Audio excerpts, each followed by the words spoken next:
start with the good news from Art. Okay, lots of things in the good news today.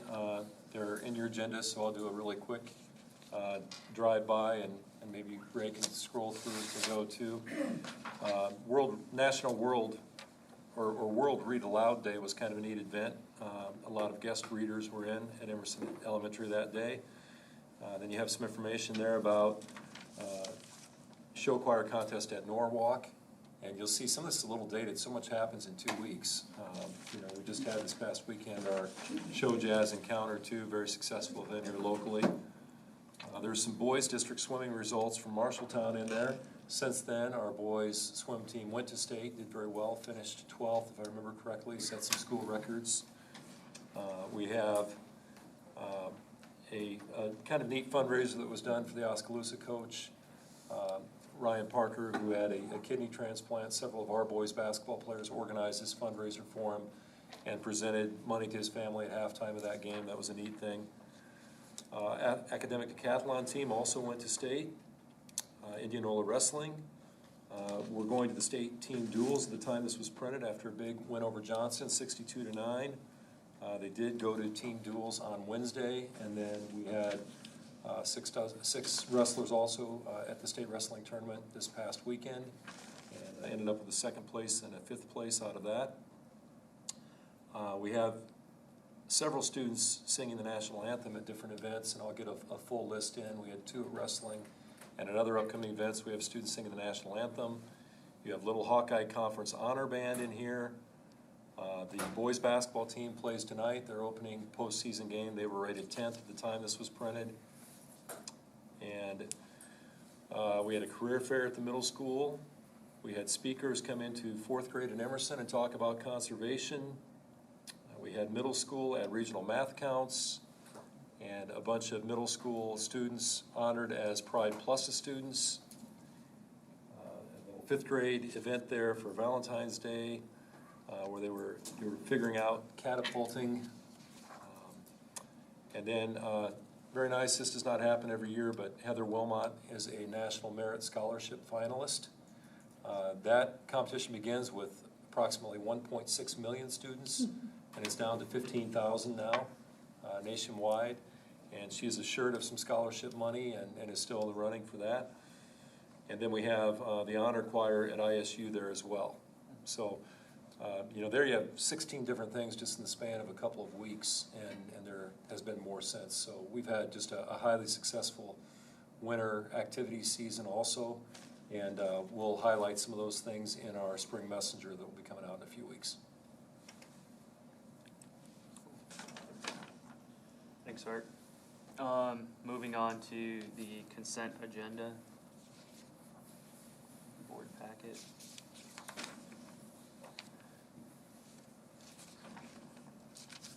I can't figure out this middle school show choir. I thought we talked about getting stuff in advance, and this is 3 days from now or something like that. Yeah, we like to have it longer in advance than that. I don't know which day that came in, Jonna. After the last board meeting, they had sent it to transportation, and transportation sent it back to us. I think one difference maybe, even though this is out of state, they're going over and back the same day, not staying overnight, so they don't have rooming list No, I and just that kind talked of about it, thing. and she explained why. Yeah. That's fine with me. Yep. I'll move approval of the consent agenda.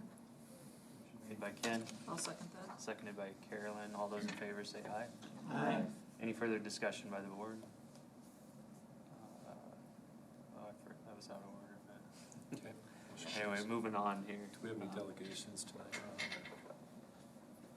No. Okay, nobody is signed Okay. up for that. And then if we could, let's reverse the order of the transitional kindergarten and the strategic planning discussion. We've got Mr. Johnson here tonight. I know he's got a ball game later and some other things going on. Oh, So yeah. Yes, you do. Needs to go to the game. Thank you. Is it here? Thank you. it is. Yeah. It's here? Oh, okay. 7 o'clock. 7, okay, that's what I thought. Sorry I was not here last time, but you were really glad I was not here last time. That's okay, my bad. No, it's all right. I caught it. Yeah, it's all right.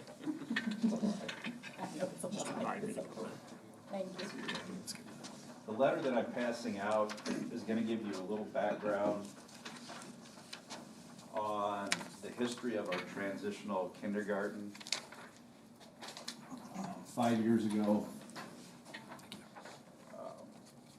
we eliminated our transitional kindergarten, and it outlines this. I don't want to insult you and read this to you.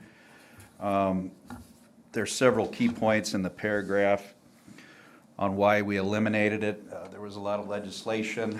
We had a half-a-day program. It was we used preschool curriculum. We were not following the Iowa standards for kindergarten, and it just really became very difficult for us to comply with having a transitional kindergarten at that time. So this gives you a little bit of background. I don't recall, this was given to you last time, although it would have been because I wasn't Yeah, I here. shared it. Yeah, Okay. yeah, we got it. Yeah. Okay, you want another copy? I like to. I like to. Thank you. What I'm gonna do here is I'm gonna try to give you an overview of some options or some things that we're considering. This is a very, very complex topic, program, and I want to try to kind of lay out to you some things that I would like for us to consider. The first thing I want to share with you, if you hear me refer to something as optional kindergarten, transitional kindergarten, preparatory kindergarten, alternative kindergarten, that's kind of all the same things. It's a 5-year-old program. So if I say one of those, that's what I mean. And it is considered a 5-year-old program. Points for us to consider are option for families who are not comfortable sending their children to a traditional kindergarten setting, either whether that be socially, emotionally, cognitive, and physically. Our curriculum pacing would need to be different than what is used in a traditional kindergarten class. Kindergarten standards are required. I have down there a bullet for a full-day program. We looked at a half-day program last year, and we really had a difficult time of being able to fit all the standards in. I've put an asterisk behind that because I do believe, Annette, correct me if I'm wrong, that I do believe we have some local control on what we want those standards and somewhat what it looks like. That would have to be something, and that wasn't under non-public, I don't think, schools. The state of Iowa's code, it outlines the topic areas that are covered at kindergarten, but the district has the flexibility and the amount of time that's spent on each of those. So anyway, I put that down. We need to follow the state requirements. We need to administer fast screenings and do progress monitoring with the 5-year-olds. Currently, we would use English language arts, our Journeys curriculum, what we currently use in kindergarten, and in math we would use Bridges, which is also what we use. I think one thing that we really need to take a close look on, and I'll probably look to you for guidance, is we need to have a heterogeneous groups. I guess if you would put in a bunch of students that have behavior or everything with the same, if Ron and I were in the same class with our behavior issues, that's just not a very good research sound problem. We don't want all students who are challenged academically. We want things mixed up, because that's just not very good research on how we would proceed. Some areas that I think we need to proceed with caution. I'd be hesitant on having a program for at-risk, low-performing students. And again, that would be offsetting that last bullet I talked to under the points to consider. A program for socially and behaviorally challenged students only. A program for only young 5-year-old students. And probably should have used better verbiage, but a dumping ground for students who start kindergarten but appear to be not succeeding. And the kindergarten teachers or whomever might say, can we get them into this transitional kindergarten? So just to clarify, it could be a combination of kids in those situations, but you're saying not any one of those, just populate the Yes. program with that? Yep. Okay. I think I would be very hesitant on that being a good practice. On the backside, I want to point out some challenging opportunities that I think we need to take into consideration with the above bullet points. Who do we serve? Is it first come, first serve? Do you go by birth date? Do we have at-risk students? Do we do a lottery? Do we perform a screening? That's probably gonna look to some guidance on how that looks. The location, you know, I can only really speak for Whittier. I've had some informal discussions, but really, we would not have any room at Whittier. We would, I think Wilder, not speaking for Amy Jo, but Wilder does make some sense. I know Irving has room. Busing, staffing, and I guess some of the staffing things that are very complex. If we would choose to offer art, music, PE, guidance, that is going to make an impact on those teachers, depending on the building. We would probably have to look at adding more of that. I have down Title I reading support services. That would impact staffing at those levels. Oops, I guess I kind of bopped over. I have specials down there. Special education. Again, I'm only going to speak for Whittier, but the special education teachers really have a full load. If we would have special education students in the program, who would serve those? And then I have down a report card and how we would get standards and so forth, the criteria that would be different from our current kindergarten standards. Under new business, House File 2048, just a quick overview.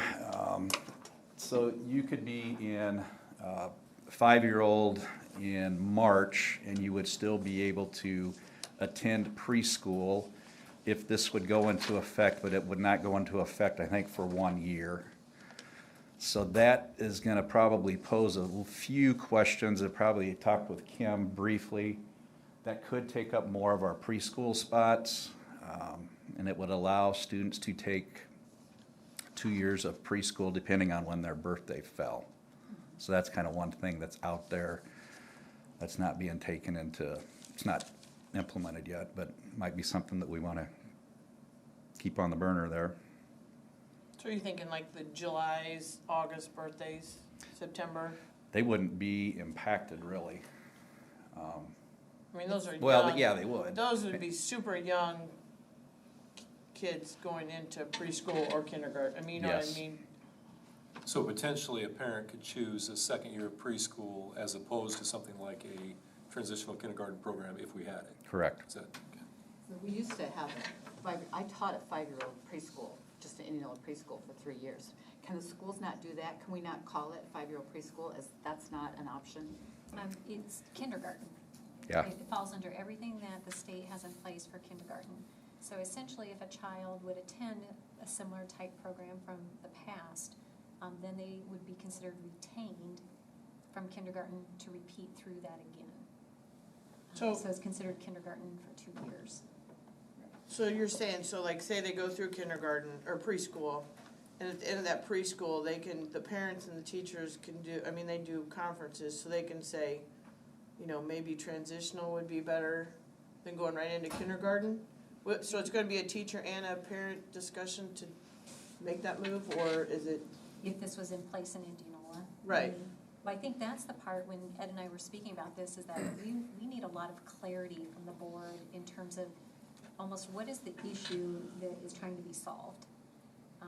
Because you could approach that in many different ways as to, is that decision made in a scenario as you just described? Is it made in a way in some of these options that Ed has outlined here on the program? What is it exactly that's trying to be solved? If it isn't an option for parents, and then it's going to be up to them to decide if a child enters that, then you get into this next layer of decision-making. Does that become a lottery system? Does that become who signs up first? You know, then you get into all of those other aspects, and there's a lot of other moving parts to it. But I think if we'd have to back up to first saying what's the clear issue or purpose of why this would be put in place, and then that would drive a decision such as what you just listed. Well, like, and I visited the preschool classes, and I have kids in preschool class, and if you just sit back and kind of watch and listen, there's a, not a lot, but there's some that you can tell that have came from, I mean, they're just further along, and there's some that are behind. And I don't know if it's because that's the setting, whatever setting they're in, daycare setting or home setting or whatever. So are those the ones that we're trying to kind of capture and catch them up, so when they go into kindergarten, they're caught up? I mean, I think that's kind of the question that we want to probably pose to you, I because those have to parents. stop there, because I think you're reversing the situation. I think we're looking for the staff to tell us what the benefits of a transitional kindergarten are, because we don't know much, about it. Don't say, tell us what you want, because we don't have a clue.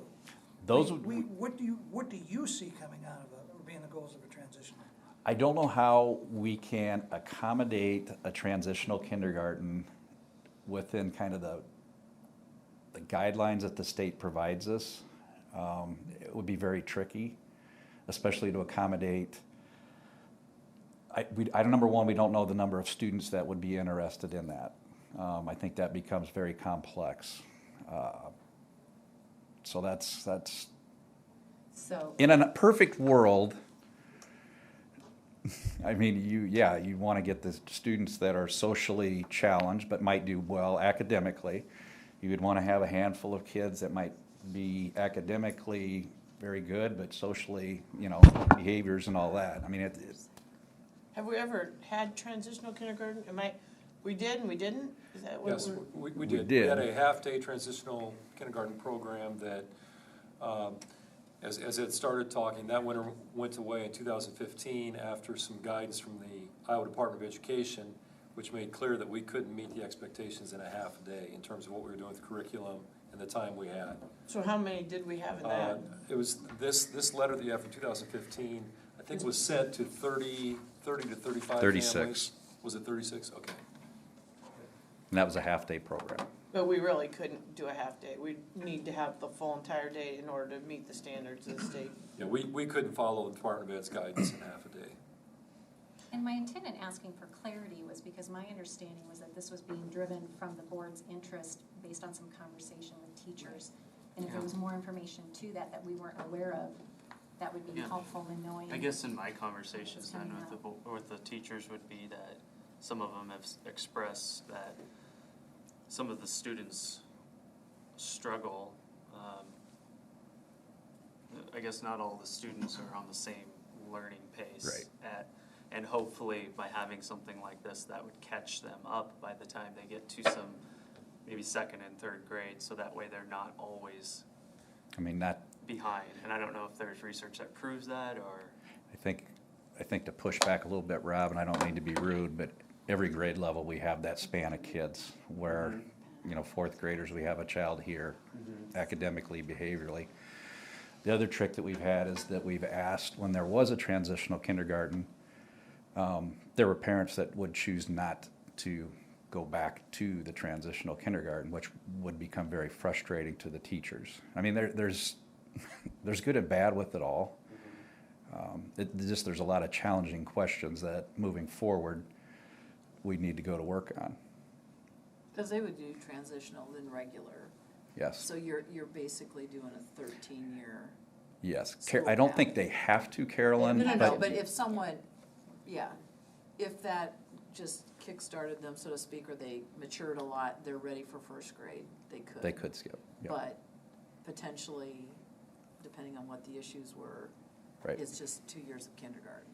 So do we see this working as like a small committee or a small task force to work with the people that are coming to the tables to get a clearer vision of what we believe the issue is we're trying to solve?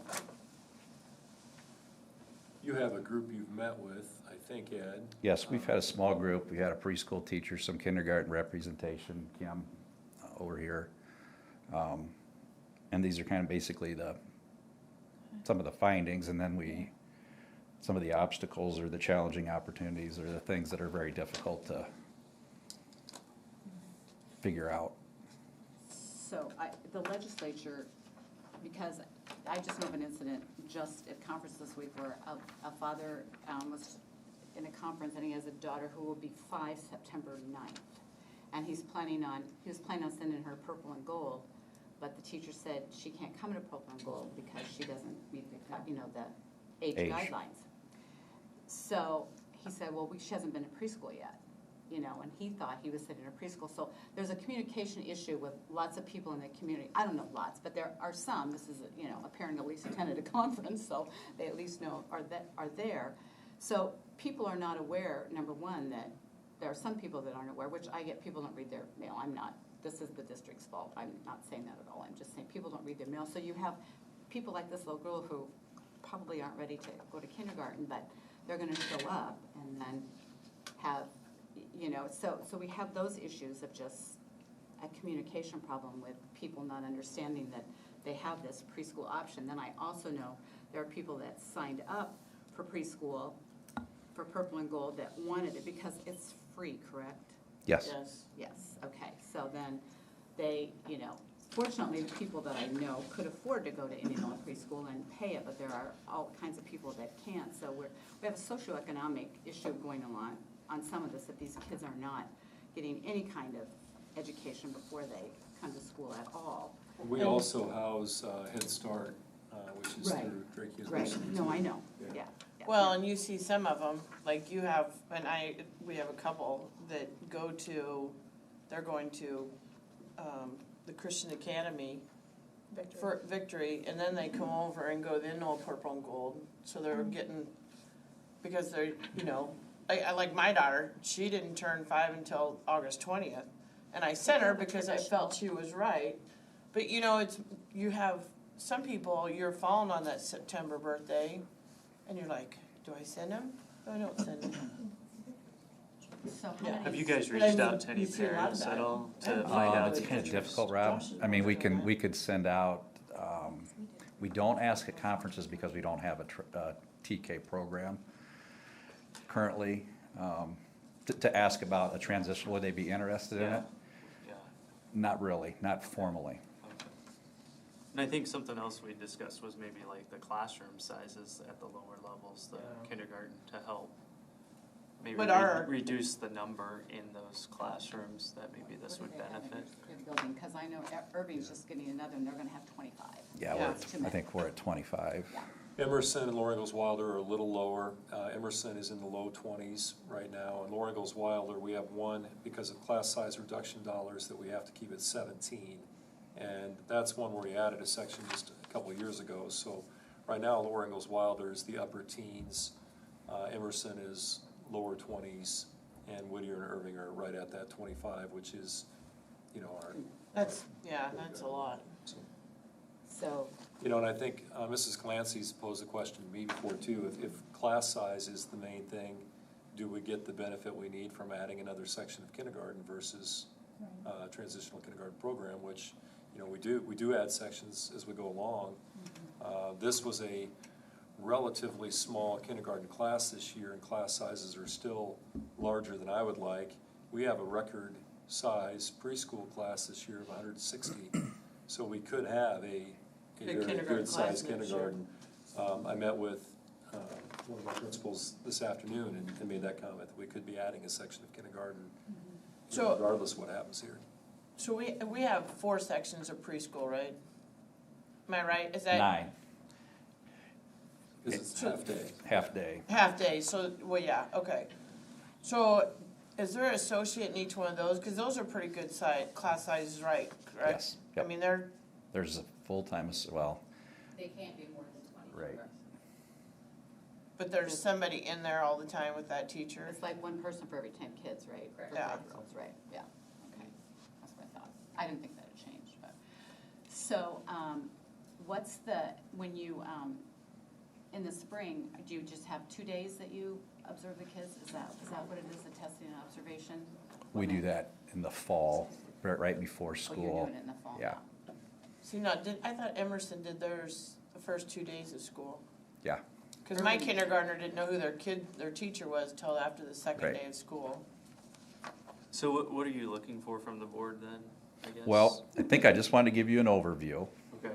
If you want us to continue, I But want you're all saying the there's not- answers. You're kind of saying there's no point to continue? I don't think so. I mean, So our only other option is then to make smaller class sizes. To be honest with you, if you want my personal opinion, my biggest worry is if we have 24 kids sign up for transitional kindergarten, which of those 24 kids get in if you want a class size of 20 or lower? Right. We've talked about 18, there's a number that's been talked about some with transitional kindergarten.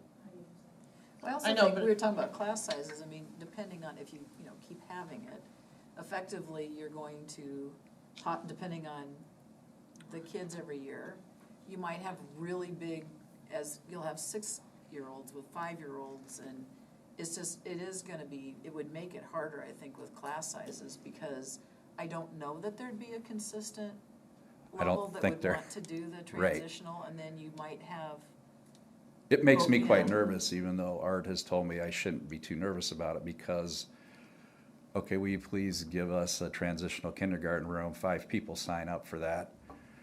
And hopefully we then have 180 preschool students so we could shift that person.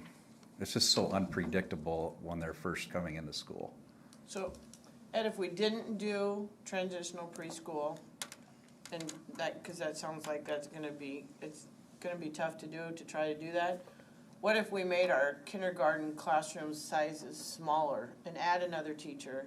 If we see, obviously, you think the preschool kids, that's a big class now, so obviously we're gonna have to do something, or we're gonna have 26, 27 kids in a class next year, right? I think that's If likely. I'm working the numbers like you're saying they are, Right. that's gonna make our classrooms even bigger. It's tough to know because there are different preschool options, we have 160 kids in there. Okay, well, we're probably gonna have at least 250, 260, 207. I mean, we don't see all the preschoolers, so we Right. don't always know. Right, because they're But, coming from different preschoolers. Right, but, yeah, traditionally, as I said, that's been our biggest preschool class since I've been here, so, I think we can expect a large kindergarten class next year. So then we have to look at hiring another, well, or is it something moving where like, people around. do kindergarten teachers need more help? Support. Rather than a Absolutely. smaller class Associate. size, maybe we have more associates to help with every classroom, right now, we're to kind having of trouble getting jumpstart. associates though. No, I'm Yeah. just saying, Yeah, but, that's a very good point, Yeah. Lori, and I think with the numbers we have, I think it'd be more educationally sound to add another section than it would be to try to put another adult in the room, personally. So the Yeah, bill and- is before the Senate, did that pass the funnel? That bill, That bill confuses me about the changing of the age. Yeah, yeah. I don't know what it's gonna do. I mean, it could be a Is student, it still alive? Has it made it through the first I one? think it has. It is Still still alive. alive. I Yep, think I it have the has. updates right, yep, it Okay, is I still assume it alive. was still alive, 'Cause because it's the House funnel was file, ready, it's so like- I don't know what happened with that. Yeah, in the So, kindergarten situation, more associates is not the answer. The answer is smaller class size with licensed teachers.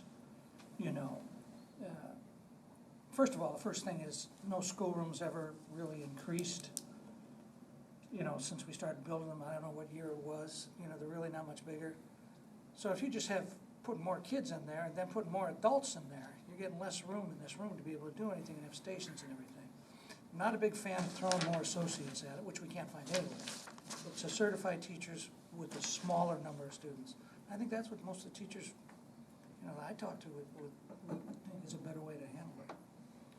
I think another positive to that type of a consideration is the early literacy laws, in which the students that would be in this alternative type kindergarten class, they're still covered by that, which means once they're tested and screened for their literacy, if they are considered persistently at risk, they need to be progress monitored weekly.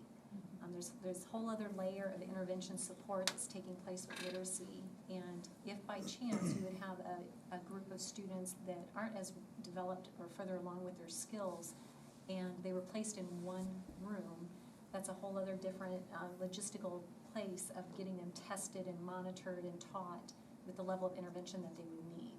I'm not saying it's impossible, but when we take a look at what teachers are tasked with within a classroom, that is something to where when they are teaching that child, they need to be doing those assessments with them so they hear them reading and they hear them sounding the letters and making letter connections. So that's just another consideration, is if they were in one class altogether versus something like what was just offered.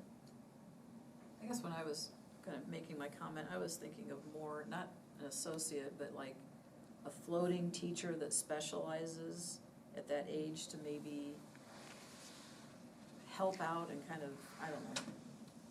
I'm not sure what all the technical words would be. And I'm gonna throw a whole wrench in this right now and make this comment because. Go, Donna, go. Go, Donna, go. We have a lot of teachers that are teacher coaches and they're coaching teachers. And a lot of people in the community want them working with children. So I don't know if we can reconfigure some of what we're doing with some of them, that they can help out in this manner. I'm not sure. I'm not sure what the law says. I'm not that familiar with it. I just know that, you know, we have a lot of people that we're paying a lot of money and a lot of them aren't working with kids. And I thought that was what our job was here, so that's. And part of that legislation does prevent that. That's I not. understand. Yeah, I mean, I and we understand that, can't but you can also configure it how you want. But it's for the teacher support. It's very clear in the legislation that that is to impact supporting teachers for their growth. We can't take that money and spend it outside of those guidelines. That's a grant that's just for that? Is that a grant? State. Is it still a grant? It's in their legislation now. It's in the funding formula now. And it can only It's in be the used funding for formula. that? It's not it's no longer a grant though, right? That's what I thought. Yeah, so to address that part, that is a misconception that we can't assign them to be working with the students in that way. That's not what that entire legislation is for. But if it's just a teacher leadership, isn't it can you configure how the teacher leadership is going? To support the teachers. I mean, if you took the teachers and you said, I'm gonna, instead of what we have, let's just say we have teacher coaches, instead of what we have, can we say, we're gonna take this team and you're gonna, we're gonna pay you the money and you'll be this team leader and you'll meet as a group and then you'll be the one responsible for reporting this out and helping your team. I mean, I just don't know if it has to be the coaching that we have right now. Does it have to be set up like that? That's my question. There are different types of coaching models, but I think I'm hearing you say that you would want them to do, when you say reporting out. Well, I don't know what the coaches do right now. How do they report to you what they're doing? Because as I understand it, it's voluntary if the teachers want the help. The coaches don't go in unless the teachers ask for their help, correct? Right, so at our board subcommittee, when we went through the TLC program, I can share that out again, what the parameters are from the legislation as to how our plan is created. And for that aspect of them working with a teacher, it is voluntary on the teacher's part. If they, for example, would come to the coach and say, I need help with this goal or classroom management or this learning strategy, and then the coaches go through, we use the Jim Knight model of them working with that teacher on that goal. Right. I mean, I understand all that part of it. I'm just saying. So we're given so much money for that work. Do a lot. Is that, I'm just saying, I'm just telling you what's out there. People would rather see teachers working with kids.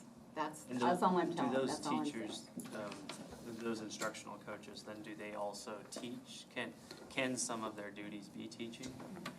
Not according to the percent of how their salaries are calculated. They are not classroom-based teachers. So 100% of their salary has to go towards being an instructional coach? That's where they spend their time, yes.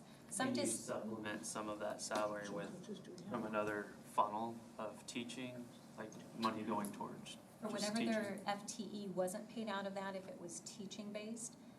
Many schools are moving away from trying to combine those. For example, even for us at the high school, we had 2 half-time coaches who are in a rearrangement of the FTE. It will be full-time next year. Because in speaking with them too and looking at their data, that effectiveness within that coaching cycle is not there when they're pulled between 2 different roles. It just was not an effective use, and the data came back and showed that. How many coaches do we have? 4 at the elementary, 2 at the middle school, 2 at the high school, and a K-12 focused coach. And then, Sorry, if I'm understanding you correctly, the legislation doesn't specifically say that a teacher leader needs to be a 100% coach. That's how the district has set it up. correct, So if based the on district wanted to say you are going to be half-time coach, half-time teacher, we could set it up that way. It's not mandated by legislation. That's how our district has. But half that they're teaching comes out of our general fund, not out of the extra monies that are allocated. But, Is there any concern Is Can there we any get back to- concern for the, okay, one more question Okay. real quick. Is there any concern that as a teacher becomes an instructional coach that they get further and further away from the actual classroom and understanding what the students need and what those teachers actually need inside their classroom? I don't have that concern whatsoever, because they're working with those teachers. Many times they're in the classroom modeling for them, or they're going in and observing the class and gathering data for them based on whatever concern that they have. So they are to be focused with the teachers Okay. in that. Okay, back to Mr. Johnson. Sorry, Ed. No, you're all I good. just am trying to find a way to get more I people mean, that's working with just- kids. Yeah. No, That's really what we're about here, is people working with kids, I thought, in a school, so, yeah. So is there any direction we as a board can give Mr. Johnson on how we're going to proceed? At this point, I still have no idea what a transitional kindergarten might be or do. I received no information, so until I find out something, I got no opinions. We gotta do something, we either gotta make When I smaller. have one last question. When, and you'll have to help me along, but when they're doing their evaluations of the kids, either in the fall or right before school starts, are the teachers finding a large amount of students that they feel are not hitting the standards of kindergarten? we really don't look at it that way, Sue. We just kind of Okay. take into it and we use it to separate and put students into classes. Okay. So the teachers I are would say that every once in a while, yeah, geez, Ed is really deficit with his behavior, his letters, and boy, another. So it's more a smaller amount of students than Yes. the teachers are coming through with 12 kids that they don't know what to do with. But if there was a transitional kindergarten program, there would probably be more discussion about that. Okay. I don't know, I think we need to do something, either make smaller kindergarten class sizes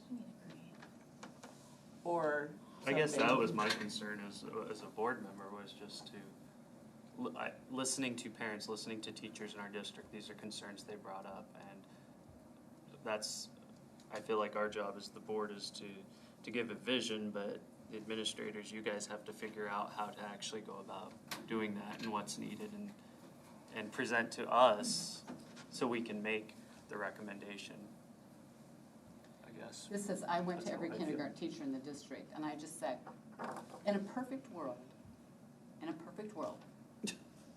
how many of your kids would you have preferred to see spend another year in a preschool or another setting before they came to kindergarten? These are the numbers. This is at Irving, 4, 4, 4. Whittier, 4.5, 4 to 5, 4 to 5. Emerson, 8, 5, 6. Wilder, 6, 10, 5. Those are the numbers that the kindergarten teachers gave me, people that they would have rather seen in another setting before they came to kindergarten, whether it was preschool, transition kindergarten, whatever. So I feel like it's a fairly big number that we should address in some way. That's all I'm saying. Either smaller class size, I don't know. It seems like a big number to me. So, and they're fairly frustrated with the big numbers, I would have to say. Ed, what was your turnout for preschool sign up? 80, I think I looked today, there's 87. That's just the ones that filled out why they were there, or the ones that we sent away because we were having trouble? I mean, I know a don't- lot of them went home and signed up after the link was sent to them. I can't answer that. I didn't see any walk away. Well, I had 5 daycare parents that are sending preschool kids, and they were there at 4 and had to leave because there was not enough computers and having trouble. Yeah, we were backed up at first, but until 4:30, actually. Oh, well, I know I had one mom there at 4 o'clock because she had preschool, or she had a conference at 4:30. Yeah, the registration didn't start until So- 4:30. We gotta figure out kind of some direction we gotta give you, Yes. so we gotta Sorry. end that part, No. like the direct, we gotta figure this out. We don't have to figure it out tonight, but what do we say as a board for right now? Do we wanna table this? Well, I think we need to figure out how to get smaller class sizes if the transitional's not gonna just flat out work, because it sounds like it's not gonna work. Or maybe we move this into a work session, and we brainstorm in a work session, and then we come back with action items that we can give Ed and his group, and then. Yeah, I a think little bit more Mr. direction. Johnson's teachers goal that are tonight interested, was, yeah. was accomplished, was just to help you realize it's kind of complicated. Absolutely. And to see how you're feeling about it. And I don't think anybody expected we were gonna have a We just solution can't or a drop it definite though, I tonight. mean, it's gotta be solved, Well, if we go into a work session. yeah. Thanks, Mr. Johnson. Thank you. Thanks, everybody. Have a good evening. Thank you, Edward. Go back. Cheer loud tonight. Good luck, yeah. Yeah. I'll leave that to my wife. Yeah. All right, going back to, let's see, where are we? 6A1, we've skipped the ratification. So if you guys can go back to there in your board packet. Give me a second to pull your iPads back. Page number, 19. 19. 19. Probably 19. 19. Yeah, 19. This would require action. I'll make a motion to ratify the 2019 through 2023 contract with the Indianola Education Association. Motion made by Ben, I'll second. seconded by Sue. Any further board Almost, discussion? isn't it? Yeah. It's not 19. 20? Well, mine's on 19. It says 19. Is it? Okay. Yeah. Yeah, Well, because that's it was because, yeah, we already had next year on it. Yeah, So really, we're looking at this as a Oh, four-year contract that okay. began this year. sorry, just So, being picky. but no, that's the way. All right, never mind. But that's, I just comment that I really appreciate the collaboration that's happened in a lot of ways, and Mr. Lorenz and IA teacher leaders have had some very good conversations that have led to this point. We've had some excellent collaboration on things like the calendar this year, where we got great input from teachers, and I appreciate the board entertaining this. I think it's a really good opportunity for our district, and I think it's a win-win, so I appreciate you considering it. I'd just like to say thank you to the teachers and the staff. I think you can say you are appreciated a lot, but it's important to show that. And, you know, as a school, we invest a lot in curriculum and technology and facilities, but our most important resource that we invest in is our human resource. So I know, talking with Art, he cares a lot about our staff, and this was something very important to him. And I think it shows how we feel as a district about the staff. Definitely. Yep. Any further board discussion? All those in favor say aye. Aye. Any opposed? None. 7-0. Rob, Moving back to, yeah, could we adjust our agenda again? I know Yeah. that Bernie's got a guest with him for his presentation. Could Yeah. we cover that subject so that? yeah, let's go ahead and, we will do that. We We will can move move, strategic planning down to my part of the agenda, since I kind of asked for that anyway. Yeah. yeah. Should we just hit the, there we go, we're down to And- E2. Uh, Yeah, you guys make sure we Thank you. cover everything tonight, since We're jumping everywhere. I can't. So, yeah, I'm going to E2. E2, all right, E2 in your board packet would be Geez, what page are we on now? 2020 Indianola Stadium Improvement Project. Yeah, give us a page number. Let's see here. Is it after, Or Kim's gonna sit. If you can get through that handbook section. So we have Tim West here from Snyder and Associates that 66?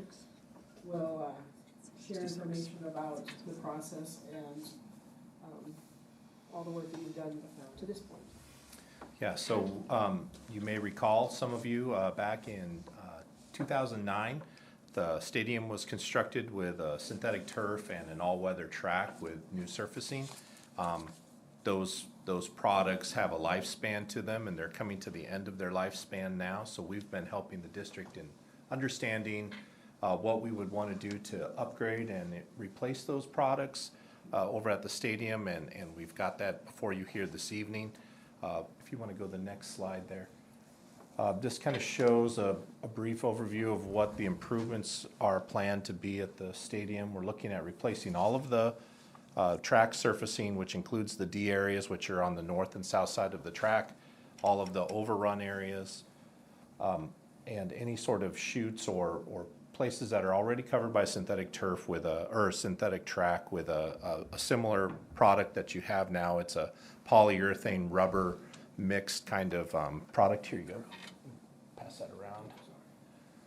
It's similar to what you have now. That surface degrades over time, and there's some structural courses and things that can be added to that. But right now, we're recommending that the track be replaced with this material, and it also allows us to restripe the track with the finish line over in the southwest corner so that we can take advantage of the bleachers that had been constructed since then and have the home bleachers maintained on the west side near that finish line.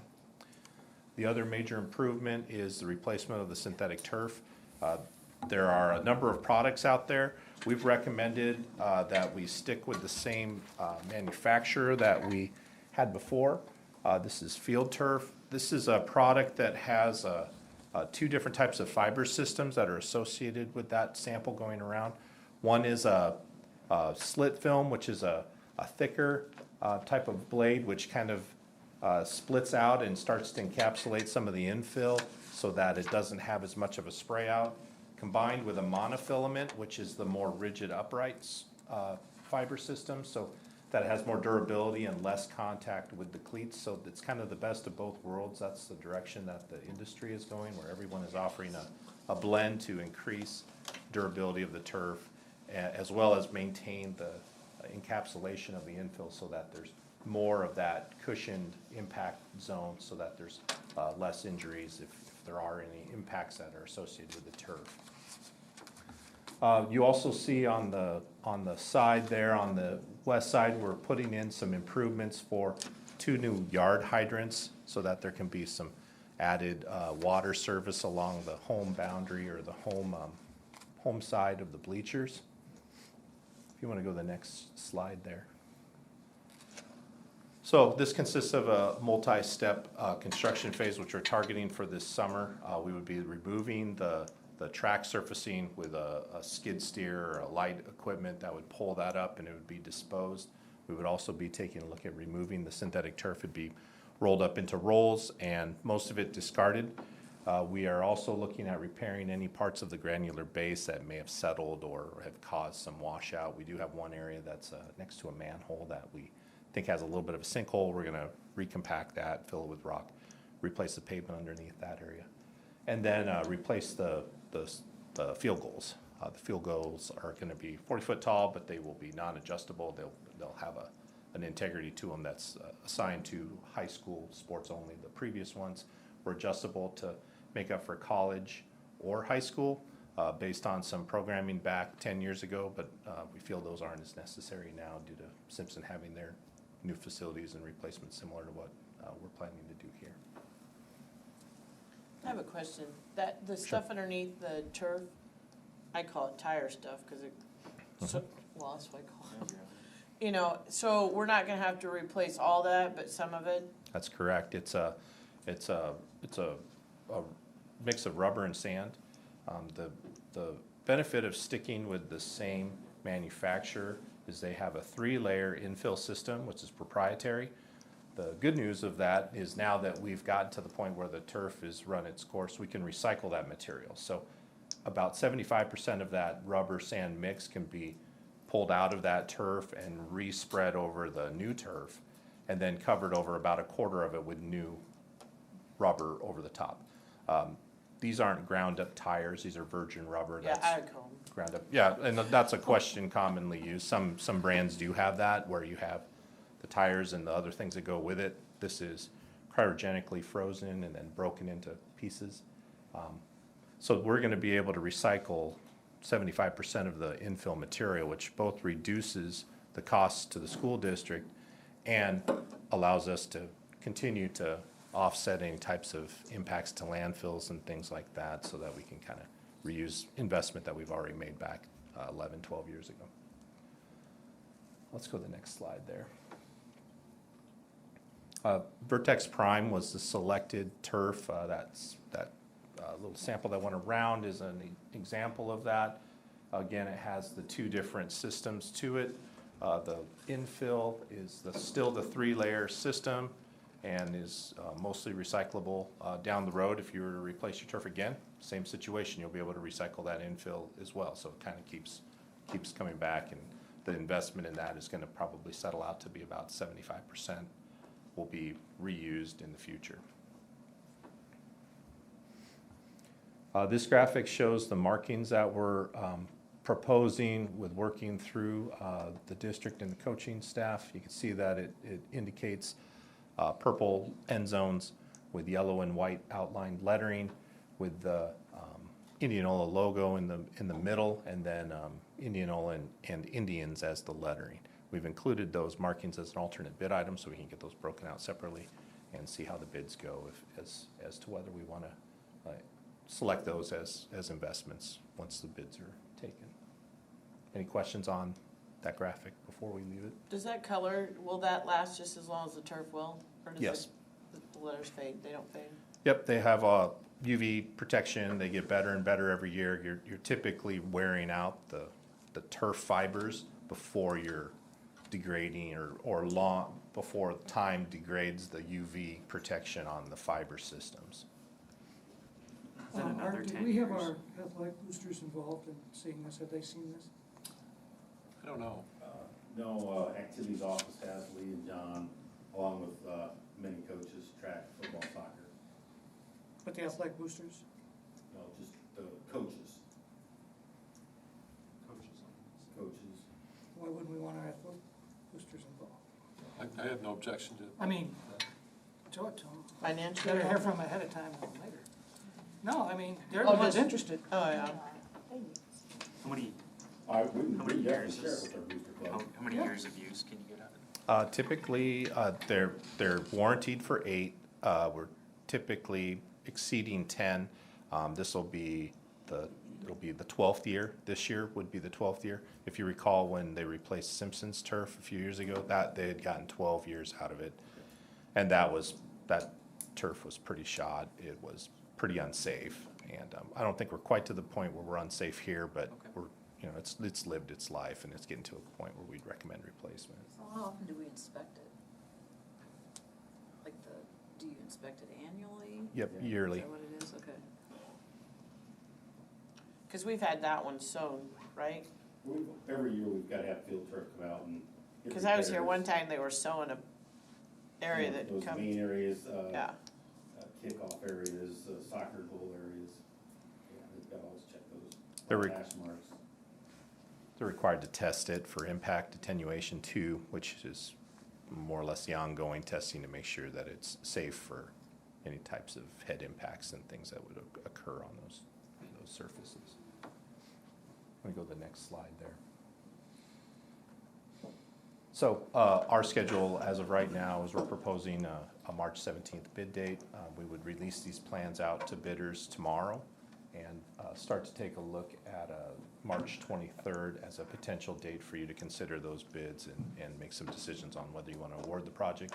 If so, we'd look at an April 1st notice to proceed and set a May 20th start date, so that gap in between would allow them to order materials, get the turf rolls into production, and avoid starting until after track season was over. So that May 20th date reflects that.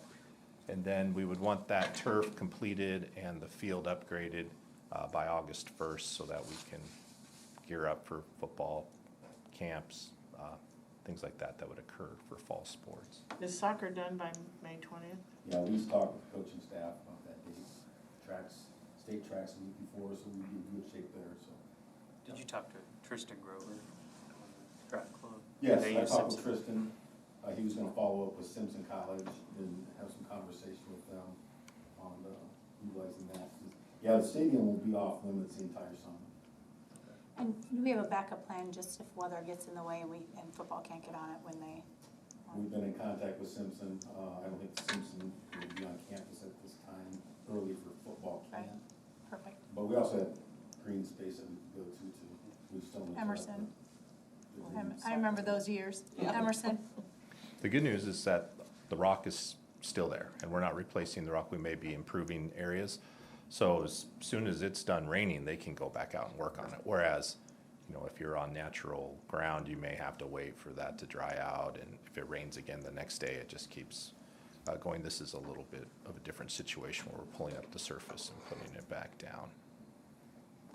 Is our guesstimate still in the 900,000 range? Perfect segue into the next slide. Sorry, I didn't know. Our base bid estimate from You our did good work. Thank you. engineering opinion is 800,000. That includes everything but the specialty graphics that were associated with that last exhibit. We're estimating the end zone lettering, if you were to do that entire package, to be about $32,000. And then the midfield logo, we're projecting 40,000 for that large feather eye.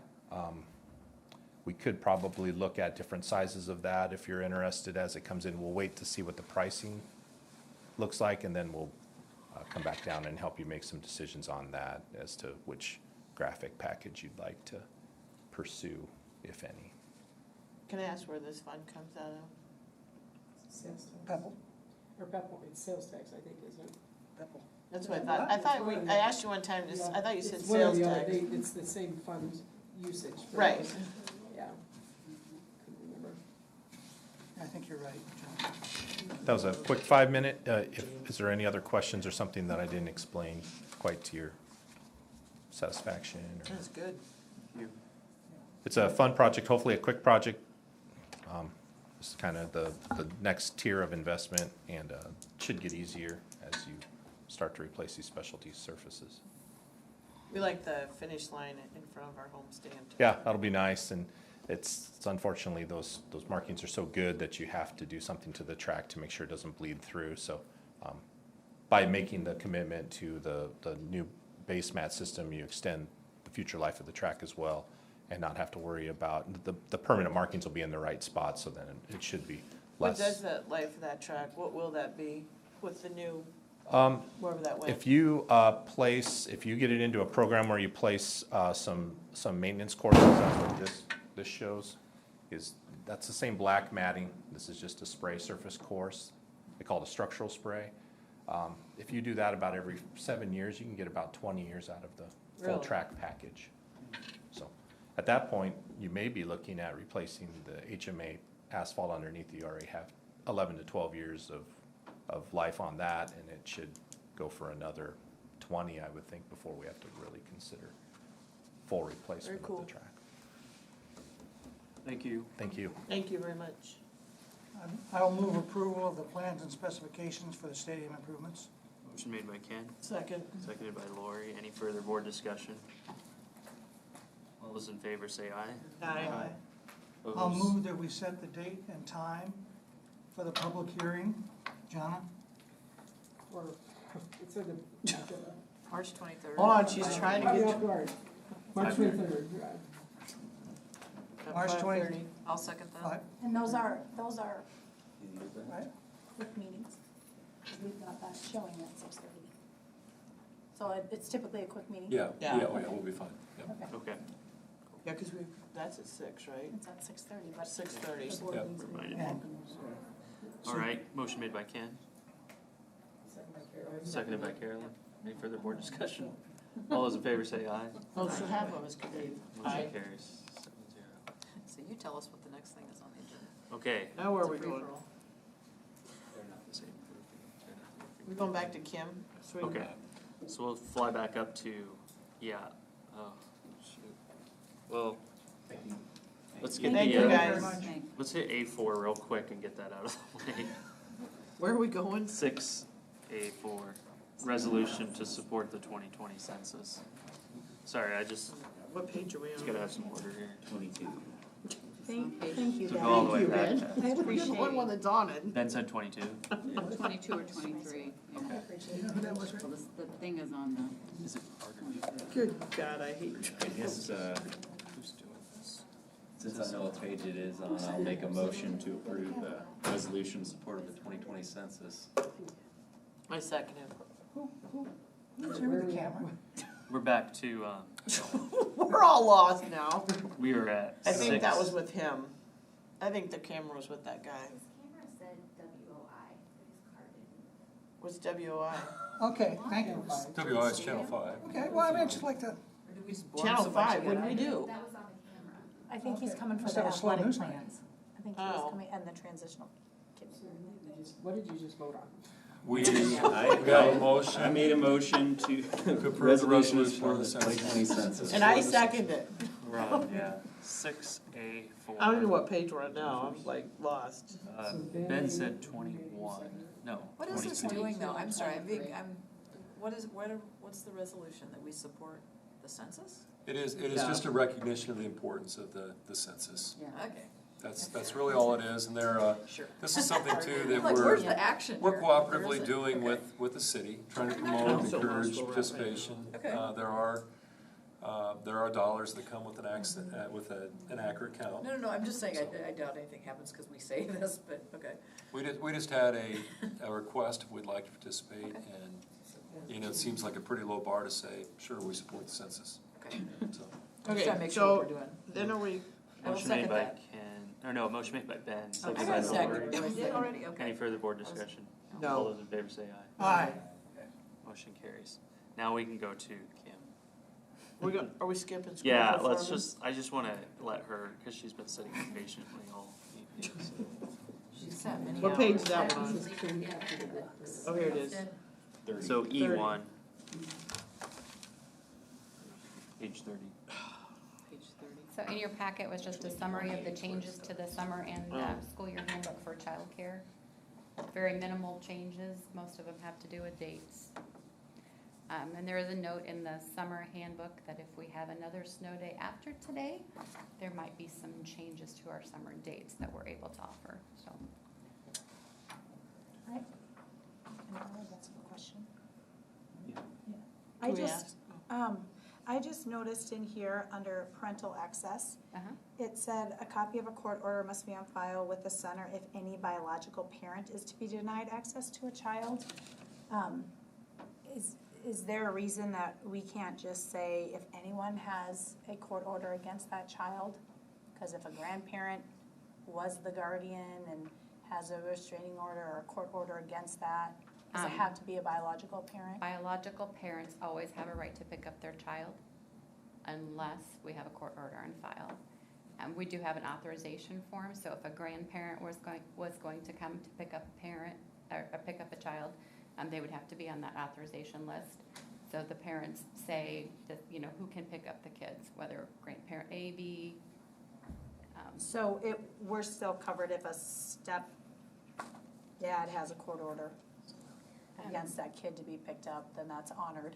Yeah, he would have to be on the list to be, in order to pick up. So typically, if we have a court order, a parent would not put him on the list to pick up.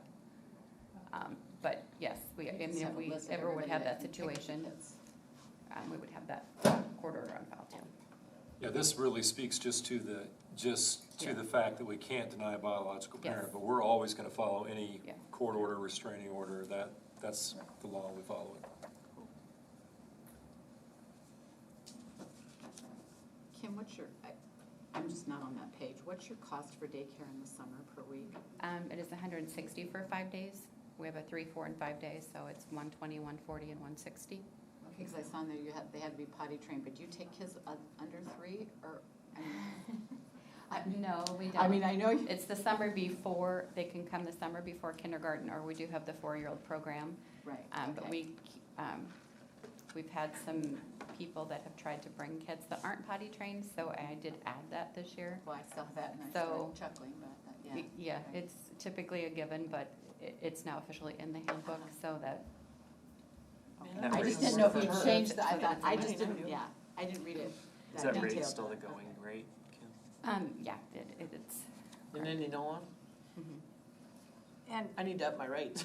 so, And I also saw, and all your staff is CPR and first aid certified. correct. With it, they have to be within the first 90 days of employment. And then do you guys, within your own organization, refresh that every year? Yes, we do. We usually do it about 4 times a year for different groups of people coming through. Awesome. So Perfect. I'm a certified trainer, so we do it often. So, Thank you, Kim. Very good. anything else? Thanks, Kim. Do we have to make an action item on this? What part of action? I make a motion to approve the summer 2020-21 child care handbook. I'll second it. Motion made by Ben, seconded by Donna. Any further board discussion? All those in favor say aye. Aye. Aye. Any opposed? Motion carries 7-0. All right. Thank you. Thanks, Kim. Thank Now you. where are we going? Thank you, Kim. Okay, so we just did that. feel like Okay, it's so like we need to go back up We to gotta go back up to. board reports. I wanted to make sure we discussed the communications and the safety committee. Anything that was, of course, the communications, the big thing coming up is that March 23rd Yeah. thing now. Well, from a communications, John and Carolyn worked on like a flyer for our vote, Oh, sorry. March 3rd. And so that was sent out to all the large organizations here in town. It was printed and brought out to some of the senior centers or senior living centers.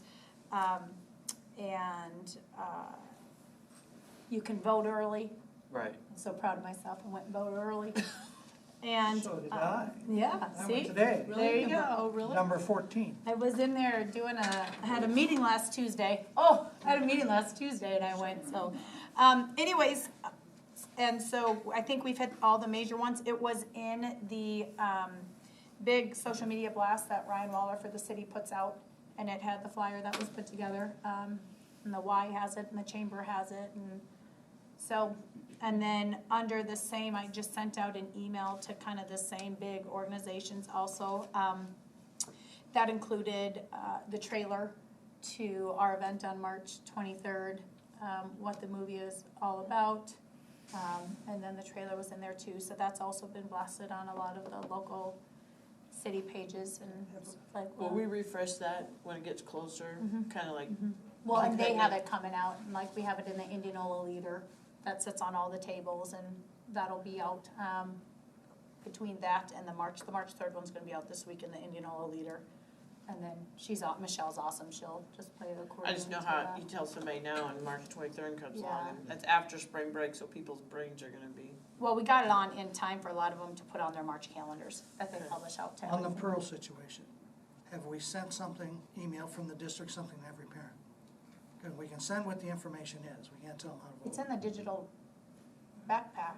It is, yeah, we have it as an event, and we have it on the website, we've had it on Facebook. I don't believe we've sent a bright arrow, but we could, to remind people to vote. Now, the other thing, and I didn't see what went out beforehand, I noticed on one of the things we sent out, which is not unusual, voting's at the administration building only, Warren County Administration Building. Right. We should tell people where to vote, I don't know if it's on Yes, the thing or yes. not. Good It is. idea, yeah. Make sure we get that out, if we can in the future. So It's all not at PTOs precincts, it's just have at the, been contacted now. What? All PTOs have been contacted. Yeah, we talked between the three of us, we went to all the different PTOs and talked about both the 3rd and the 23rd. So, and, yeah, we'll just keep sending out reminders and stuff, but getting it out. Oh, and the March 23rd, and both have been sent to, different like church bulletins as well. You know, a lot of the church bulletins has community news in them, and so they I both. shared been that sent with way. the Ministerial Association Okay, too. good. yeah, I'd like to make sure that we, I don't think any of us have objections to make sure that the Victory Christian School. knows They're that on there. Their parents would be. They're on there. They're welcome to come. Yep, yep, I did put in, the blast on March, on the mental health thing, that you didn't have to attend Indianola schools to attend the thing, just because I know we have several parents that may work around here and homeschool or go to smaller schools or whatever, so. So I have it in my, computer then to resend here, Okay. probably in 10 days or whatever as we go through that, so. If any of you guys want to share it on your Facebook pages, I have some things, and you should be able to share it from mine, so. So it starts at 6:30, Mhm. so we probably need to have some board members over there by 6:15. And I didn't know if communications, or if an administrator or somebody was just gonna welcome everybody and just go from there, and if we want to Yeah, take Ray- an opportunity. Ray has a message, welcome ready for it. Okay, well, and if we want to take an opportunity to introduce some of the board members that are there to be out, I don't know. I just think some of us probably need to be there I'll and visible too, so. So I'm planning on going. I will have my family with me, because I think it's important for them to see it, so. You had it at the basketball game, right? I know it played on one of the Saturdays, the trailer did, I don't In the know half- if it's played at any others, but Lee has that, so he's playing it at the events. Good. Oh, cool, awesome. I also was on the line of communications, do we have somebody in the district that can do little, like, marketing flyers? Because I felt so bad bothering you. You're so busy, and I'm like, hey, can we get a flyer put together for March 23rd? And he's like, yeah, I'll work on it. And I was like, I mean, do we have somebody that will help us do communication flyers when we have something? Do we have a No, class? I think if we were. Or a class? Marketing class? If we were doing mass printing or something, we'd probably go Right. with, AEA has a good creative services Okay. department. Something on the fly, I don't know, there's not one designated person.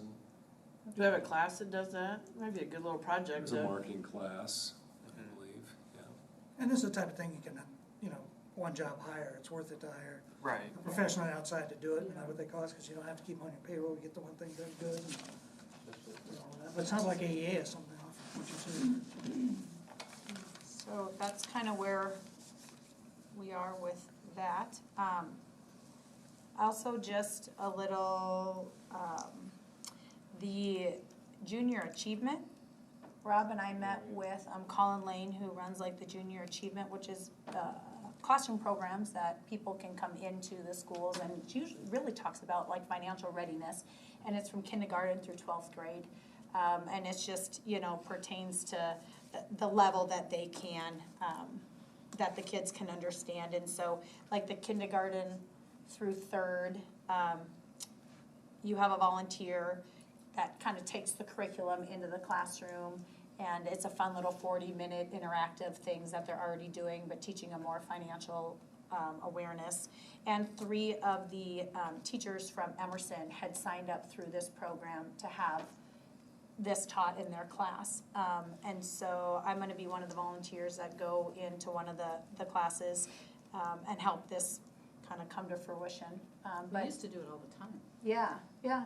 And so, they have a big thing for 11th and 12th graders that goes all the way up, where they have like a big stock market, and they have a huge like competition up there, and it's all free for our students and everything. So we're looking more at just trialing it here and there, but something that maybe we can look at being more active. And they don't have any more space yet for any schools this school year for some of their other programs, but it seemed it aligns with all the core standards, and it just seems like something neat that the business department and education departments and all that can kind of work together, especially as we get up and talks about, financial budgeting for the kids, and just brings in kind of an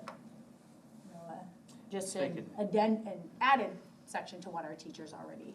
Pretty much making the kids ready for life once, knowing, understanding how to work with money and everything involved there.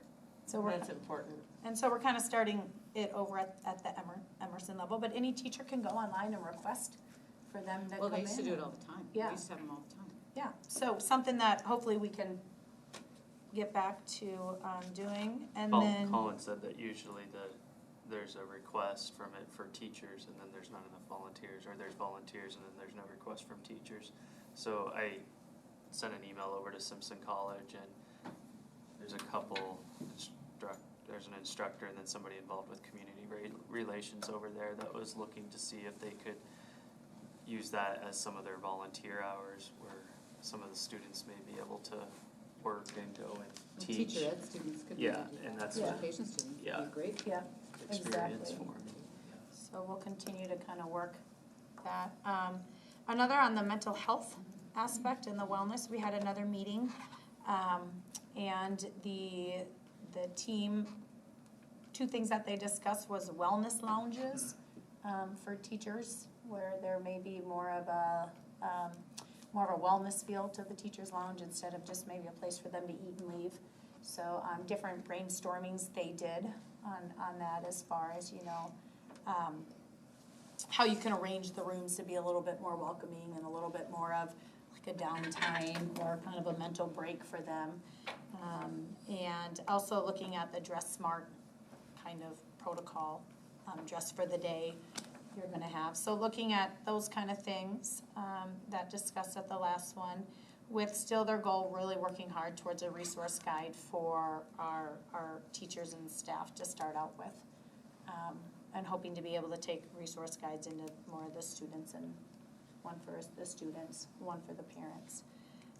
Who's all on the mental health committee? So- A lot of right now, it's your counselors. Your counselors, yeah, from middle school and high school. Ms. Ellis over at the middle school is leading it up. Okay. But Jim Rupp is on it too, from food service and Okay. stuff like that. So, another big meeting, kind of the end of March. I have a meeting with Mrs. Ellis and Stacy from AEA to kind of just talk about what does mental health look like kind of in our school district as a whole.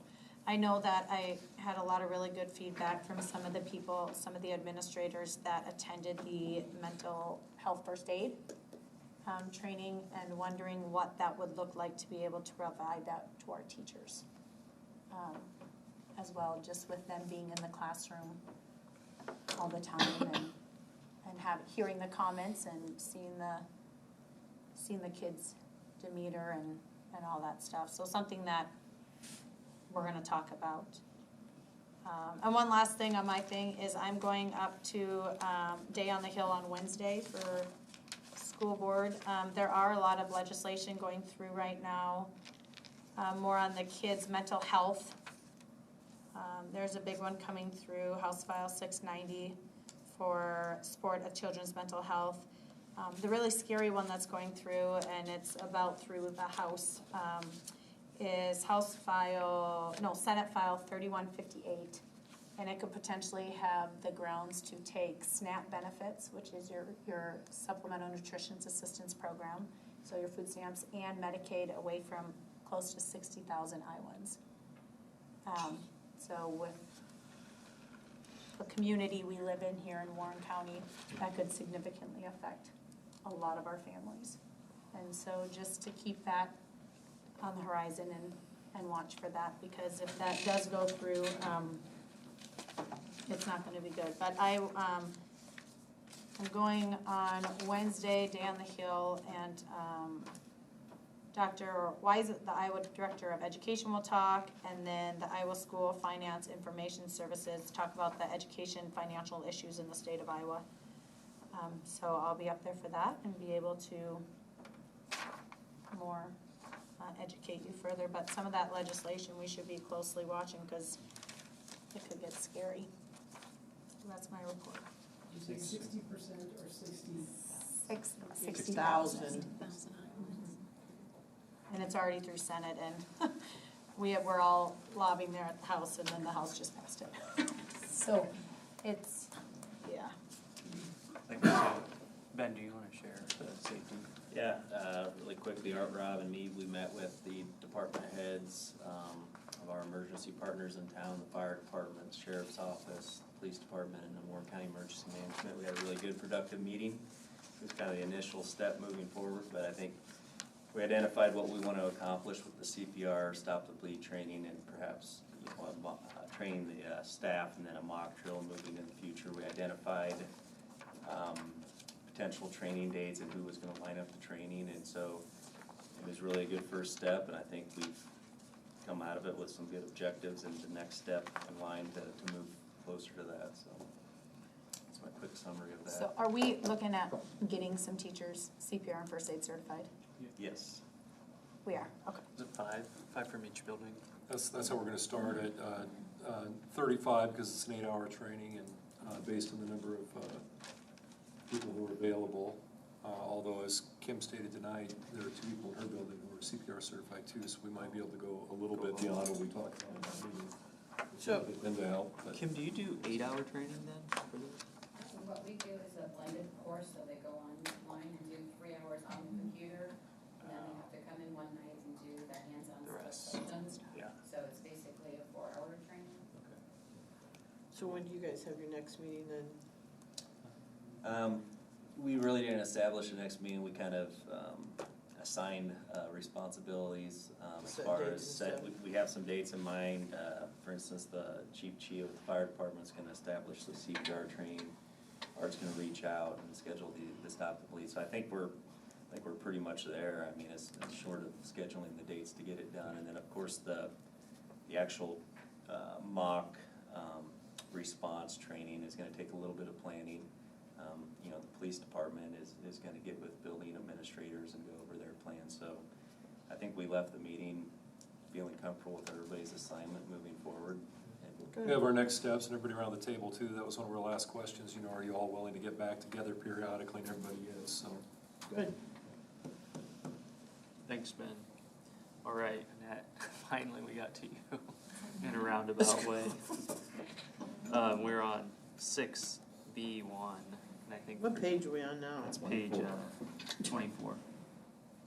Before I start, I know that you had that in your board packet, but does anybody want a larger print? What?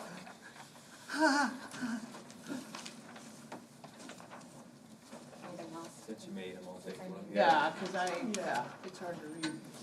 Thank you.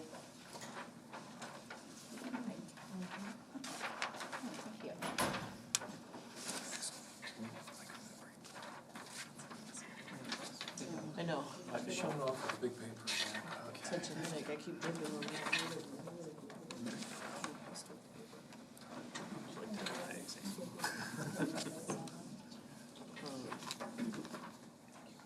My nerves are getting. So the Iowa School Profile Reports come out once a year. Typically, we would expect them in December or earlier. This is the second year that we've had them. This one came out in late January. And the Iowa School Profile Report takes into account many different pieces of data, not only academics, but also the conditions for learning data. Some of the data is different if you're comparing elementary to high school. So like high school might have graduation rate involved in theirs, the other buildings would not. So what I did was I went through each building's reports, and you can drill down really deep on the state website. So I tried to pick out key factors and keep the language similar so that if you're going through any building, it kind of has a flow to it. I tried to stay away from just real detailed points, so you have more of a general sense of maybe highs and low points for each building. So, for example, at the top, there's the high school, and then they have their overall performance label. Notable results, anything that appeared to stand out, things that you might celebrate. Areas for further attention. Again, things that might be discrepant. And then also out of the conditions for learning, out of the constructs for that survey, was there anything that seemed very high or positive for a building, or areas that need further attention? Some of the subcategories you might not see reported on some buildings if they didn't have enough students in that subcategory. For example, English language learners. If they don't have enough students to be in that data group, you would not know if it was a high or low concern for that. Something just stood out to me is the attendance. 37.5 students missing more than 10% of more school days, and then the middle school was 16.9. So from That seemed higher. Am I just reading at that? So from the state of Iowa, they formed the definition of chronic absenteeism if a student is absent 10 or more school days for no matter what reason. So it could be illness, vacation, they were gone on a trip, it's considered unexcused in a way. So for any reason, then it falls into that category. I do know over recent years we've been really trying to comb through our student information system, which is Power School, to make sure that it's measuring attendance correctly within all those different codes. So that's an area for us to then circle back around to and really dig in to say, is that the number of students that miss 10 or more days? Because that could be a problem. Kids aren't here, they aren't gonna learn. That seemed, is that high compared to the other districts, or am I just, that seems really high, I guess. How many school days? 77. Were you talking about the high school one, Laura? 177. Well, it's 37.5, that's, It says it's 7.4% or points below the state average. I don't know, does points correlate into a percent? The points is on the 100 scale. Yeah, that they place it, it's not a percentile, but it's just a scale score. Okay. And that's what they then use, that point system, to then determine your label overall. Does anybody really So- achieve 100 for, that's kind of, it doesn't seem, like when I was comparing nobody was way, Mine didn't, yeah. I haven't gone into there where there is the scatter plot graph in which you Yeah. can take a look to see the schools who might be rated as an exceptional school. You can then drill down maybe into their attendance and see what that looks like. Mhm. it seemed like all categories, nobody was really way at the top ever. But do you guys feel like we should be at least at the state averages on almost everything? Is that when you see something that's below a state average of points, is that what's concerning, or? I think that when we take a look at any form of data, we're really encouraged to use it as one piece, and then we need to find other part or pieces of data to either support that, or if it's all over the board, find out why. So I would say initially, when you take a look at our comparisons to others in the state, we don't want to be average. I mean, we just have that sense in Indianola, and our beliefs and what we're about is that we're not an average school Right. district, so that's not acceptable. We do want our kids in school, and it is a new assessment. This is the second time that will be given this spring, and they continue to refine the assessment. There are changes to that, but academically, it really goes back to the standards. And are we teaching the standards that the state has outlined? Because these are minimum performance expectations.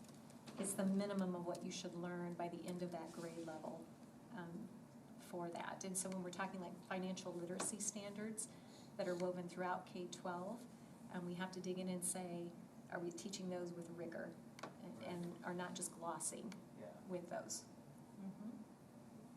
So with this information, so then what are you,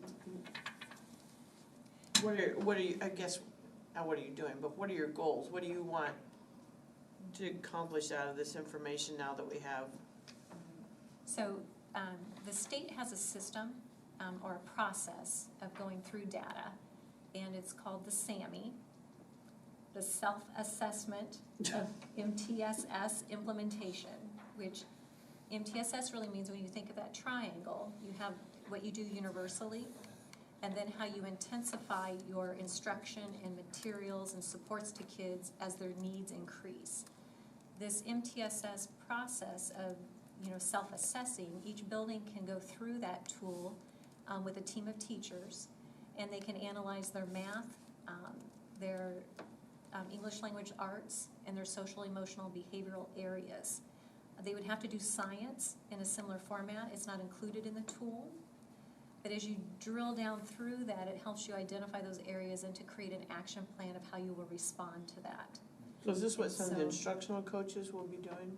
They could be a part of that team with the teachers, but it's really important that you have teachers involved in that because, again, they might have a different perspective in what they're seeing and what that looks like within the classroom. So when they get through that process, that they have an action plan of where they've decided here's our greatest area of need, and then they focus in on that for it. So I've highly recommended that each building use that process to drill down into what are your goal areas that you want to achieve at for those pieces. In addition, for the conditions of learning, the state is producing what they're calling toolkits. So for each one of those construct areas, whether it's emotional safety, if the buildings then go through their process and identify this is what we want to focus in on, they can use that toolkit with another subgroup or the same SAMI committee and say, okay, how are we going to address that part of our plan too? So there are many tools that they can use, and within that, then they also gather other data. It's not just from this one piece. This kind of gives you that flag. We need to look at this, or we need to dig into this because we're being very successful, and we want to replicate this part of what we're doing over here. So we have how many weeks before probably the kids will take this test again? I think they're starting again here in middle April. So not much time to implement a plan. Wasn't given very much time for for districts to be able to implement a plan to help Right. grow. But in what's areas interesting that though is we really don't want to wait academically for a once-a-year state assessment.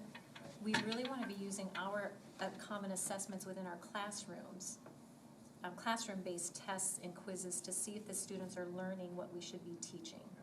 And with those measurements, they should know pretty well along the way how our students are doing versus waiting for that once-a-year picture. So if they take this in April, we'll get the results back in You know, we're May, hoping, June? well, we don't know this year. They're definitely hoping by August of this next year that'll be much, much faster. So we can implement stuff if we need to. Right. Because this is new, right? Yes, this will be the second time they've given this exam, and it's on the computer.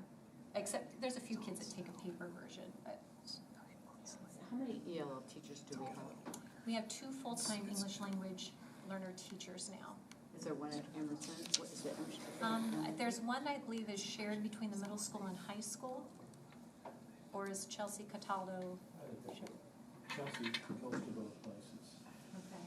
And then the other one's at Emerson, I believe so. full-time? And then there's a ELL associate as well. Okay, I was looking for ELL, so I just was curious how many kids we can get on this. I have 2 questions if I could. One, I want to understand the concept. They keep talking about growth. But, you know, they want a certain, so your growth is average, you grew X or 20%, whatever you want to call it, here. And another school district's measured on growth also. But does it matter where you start?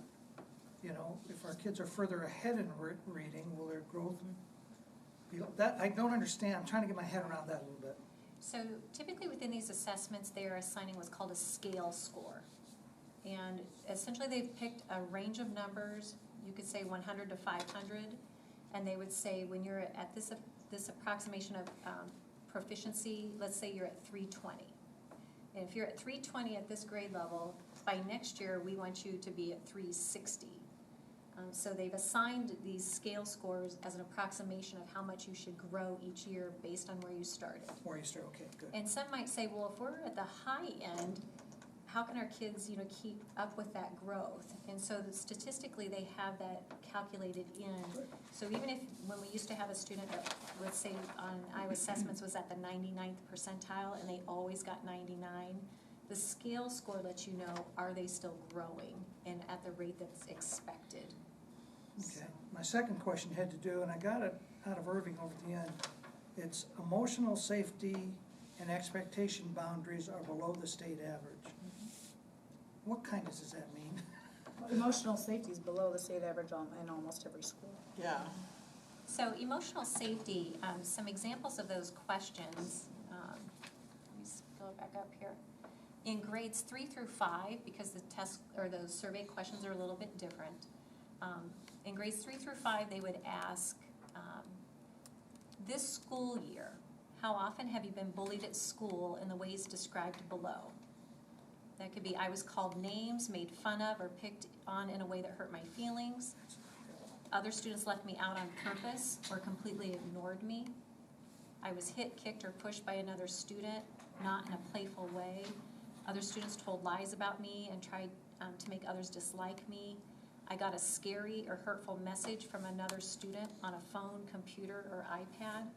And other students made me feel included in their group of friends. So that's the emotional safety. So if a student in here would even reply 1 or 2 times, they're in the sometimes category, and that would not be considered a positive response to that. So what that's saying then is that that % of our kids they were not responding positively if they replied at all during that school year or something like that occurred, they felt that occurred to them or it did. Okay, thank you. Yeah.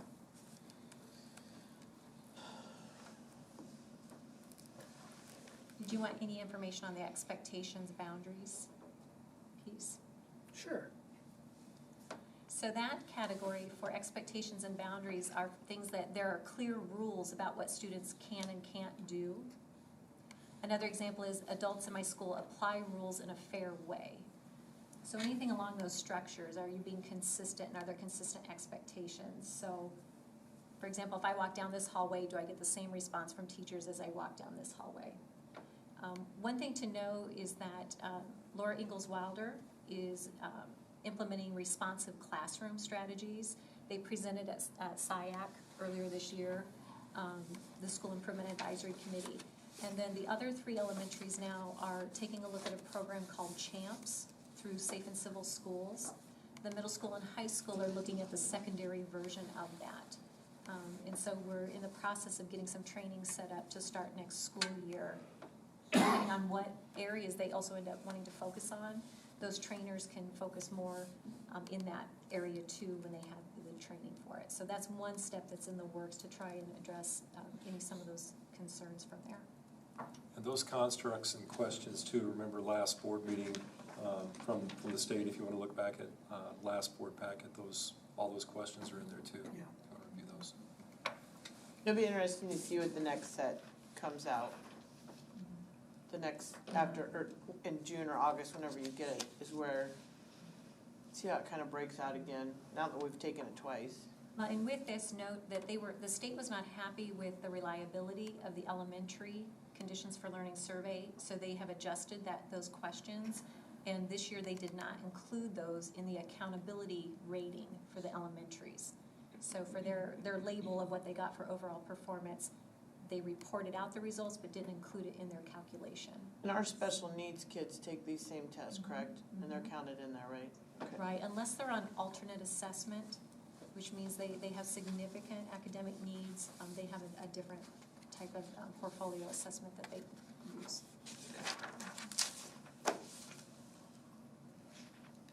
I think one thing I tried to think about was like, it's all well and good the school can do as much as they can, but some of these behaviors would of course be learned at home. And so if parents could understand like, hey, here's some of the difficulties we're having at Irving, Emerson, wherever,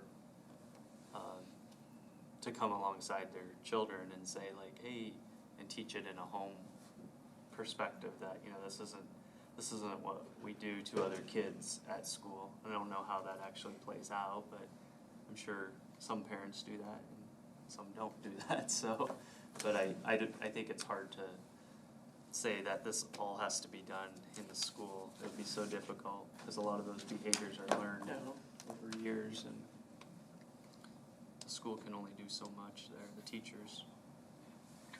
So I'm curious, now that I'm thinking, so on that safety, it's by email?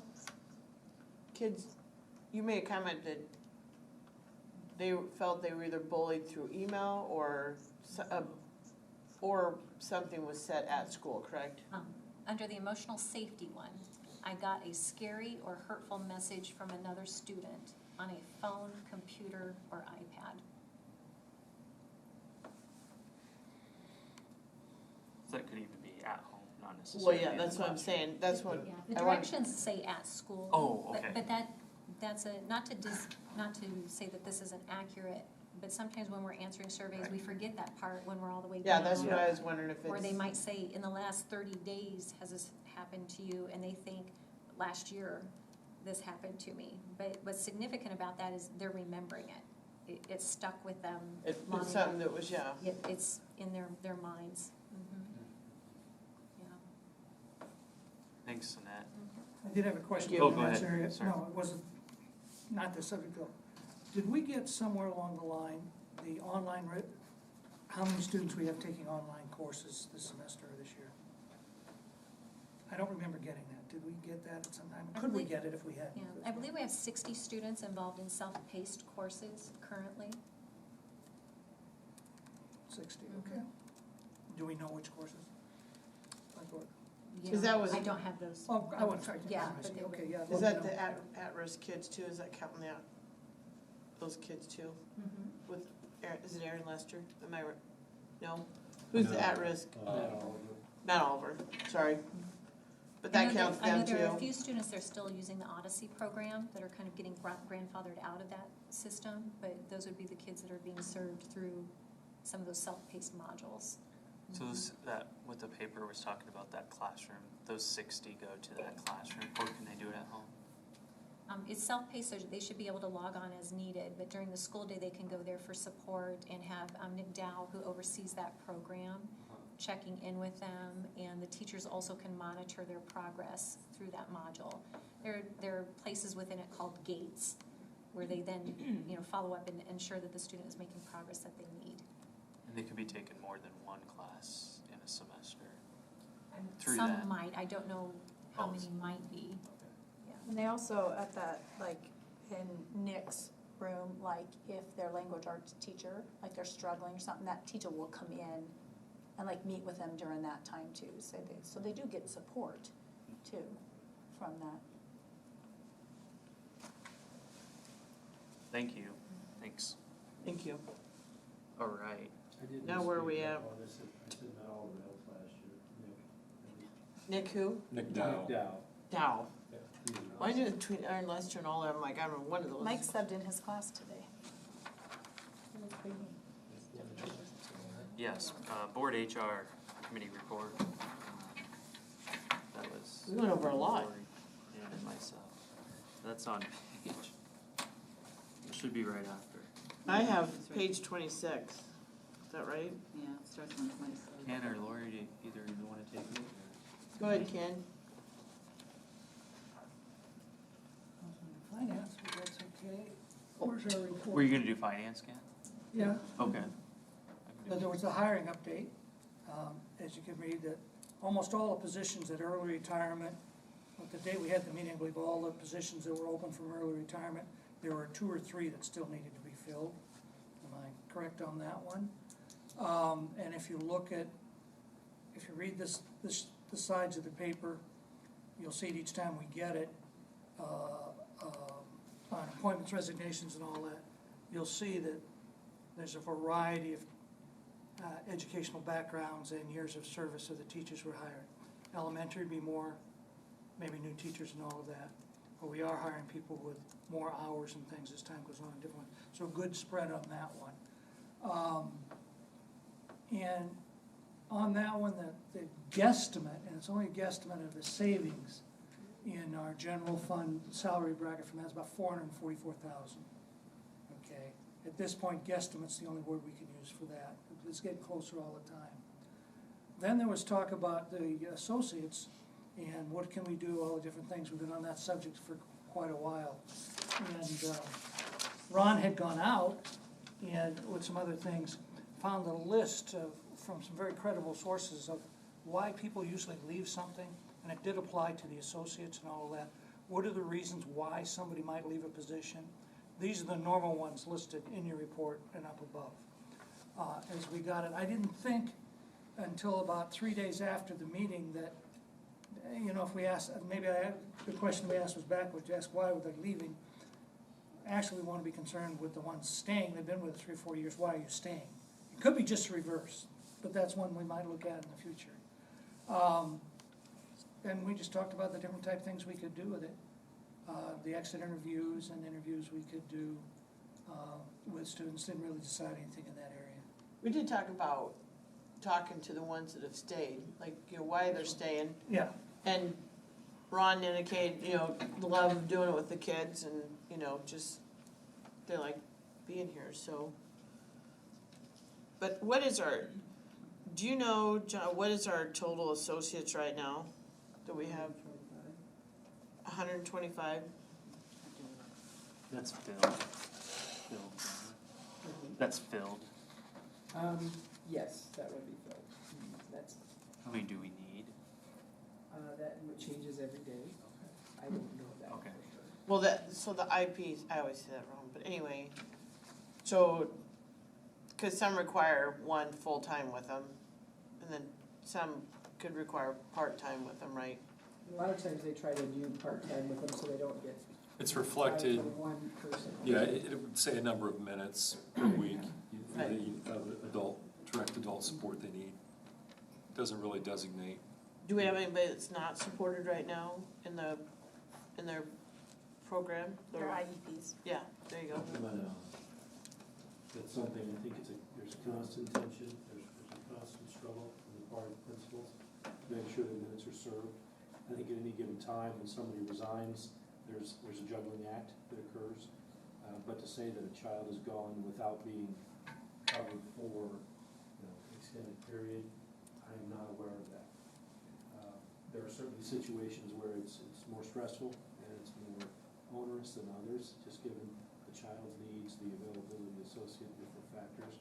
It's by no means perfect, but I think the principals are doing a pretty good job of doing the best they can to keep it balanced. At the same time, it's very precarious because there's no surplus whatsoever. And I think juggling act is probably an apt description. I think that principals feel like they're constantly, juggling, often robbing Peter to pay Paul, perhaps. A couple of those factors that I thought stood out to me was the third one down, top performer recognition and rewards, some way to recognize their efforts, because it's a very difficult position. Number two, compensation, and these are in no particular order. Number three, onboarding and training. And I think Ron kind of mentioned the onboarding training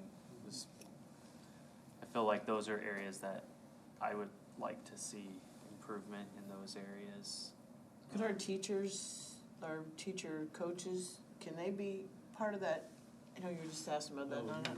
Could they be part of that onboarding training, or is that a whole different rule? But I think there's potential to do things many different ways. I think we first have to start with what we want that to look like. I think the biggest challenge we have right now in terms of onboarding is the frequency with which people leave. We don't really have an infrastructure set up. We don't have people sitting here waiting who aren't already busy to just go out and train. And in a given week, we may hire an associate every week. And by the time they're hired, going back to that conversation we just had, those principals, those special ed teachers, those general ed teachers are very anxious for them to start. So to say you can't start until the end of the month and you can have a full-blown training session, that would probably not be a popular decision. But I think Rob is right. I would not sit here and say we're doing a great job of onboarding, training people. We kind of have a catch-as-catch-can type of thing where we're doing a lot of things in terms of computer-based modules. We do have training that we require people to go through. I mean more like, okay, you said they go in and model the classroom, I think, Annette, you were saying. I mean, they could step in that room. Mentor them. I mean, I know they're gonna have behavior and special needs and that kind of stuff, but is that realistic? Is that something they could step in and maybe just, even if it's 20 or 30 minutes, give them some ideas or guidance or? If you're asking my opinion as to whether that would be time well spent, I would say no. Because I think what the associates need more than anything is time with those teachers to understand the IEP, what is written in terms of the behavior plan, in terms of just what is it that's expected relative to each individual kid. What does that look like? What are the needs of each of those kids? Because they're all going to be different. So the training that we provide, those computer modules that we provide, are intended to give somebody an overview of, just generally speaking, here's some behavior management strategies. Generally speaking, here's what we mean by special education. We did put a lot of work into developing a handbook that we've tried to be very clear. This is what you do as an associate. This is what you don't do. Here's some resources. So those kinds of things, we have in place. I'm not going to say that we're implementing those with great fidelity always, but we have them in place. What's really lacking, I think most people would agree, is just time. So I think that personal one, I mean, I love the computer and all that kind of stuff, and you learn a lot. But I think that one-on-one, I'm gonna learn more by sitting down and talking with you, and you give me some ideas and things. Yeah, I can learn all one off the computer, but, that one-on-one communication, and I know our time's there, but I just think. Stacy Evans, isn't she, what we talked in a curriculum meeting, she's kind of the mentor of first-year teachers. But not associates. Right, do we have a model of that for associates? Just to be able to say, that's your go-to with questions, with concerns? We don't. Okay. Typically, that person would be the special ed teacher. Again, because every one of those IEPs is different, the nature of the work is so individualized. So in talking, we met not long ago with special ed teachers, and that's something that they said, if we could just have some time with these associates. But then we get back into, the constraints that we have in terms of total hours. Do you want to allocate those limited number of hours that we have to collaboration, which is very important, or to time with kids, which is also very important? So it is kind of a catch-22 in some regards, but we have looked at how can we find time during, Wednesday PLC times, build in some collaboration for those associates so that they can talk about what it is that's expected, what are the needs of those kids, what are the expectations of that teacher. And sometimes when you collaborate like that, I'm sure it happens on Wednesdays, is, you can throw ideas out there that might help you, that says, hey, this is working for me, you might try that. I mean, you're gonna get more ideas on how to work with, and I know every special needs kid is different, but you're throwing ideas out there and I don't wanna call it venting, but you can at least throw ideas out there on something you can do that might be working, that you can try. But I think that communication is huge. Do our associates leave on Wednesday, like at 12 or 1? What time do they leave? They often leave at the end of the school day. 2. We've had, in the past, we've had days we've designated to do some things. CPI training, crisis prevention institute, de-escalation training is something that we've had folks do during those times. But it's generally been more of a, I don't want to say special event, but a scheduled, we're going to do this kind of thing, rather than a regularly occurring collaboration time. So maybe the data is the best thing, like Ken was saying, like why are they staying, why are they leaving? And then once we know those things, we can see if we can explore any I think that gives you a way to help. focus your efforts, versus just continuing to kind of figure it out or talk through it. How many applicants do you typically have? Like if you have an associate who leaves and you advertise it, do you get just a couple or 1 or 2 or? We feel fortunate if we have a couple. Yeah. So do you ever recruit them? Do you? All the time. All the time, yeah. We've done a lot of things in terms of arts. Gone on Facebook and we put ads in the little penny flyer. I know principals have gone to PTOs asking for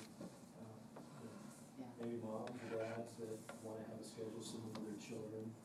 We have, we've talked to other associates and tried to encourage them to get their friends to apply. We're doing. I know it's hard. I know, I get it, yeah. I just didn't know how many really even had. I thought maybe not have any. One of the things that we talked about, and I think that this helps get a handle on it too, it's really, our market, our economy is such, unemployment is so low. So when we talk to, people at Walmart and folks that hire at Hy-Vee, they're struggling as well. But one of the things that the committee asked us to do is try to find out what are other industries, what are other employers in Indianola paying. So we're not just competing, in fact, we're not really competing with Carlisle schools or Des Moines schools, we're competing with Hy-Vee, we're competing with Walmart, we're competing with, businesses here in town.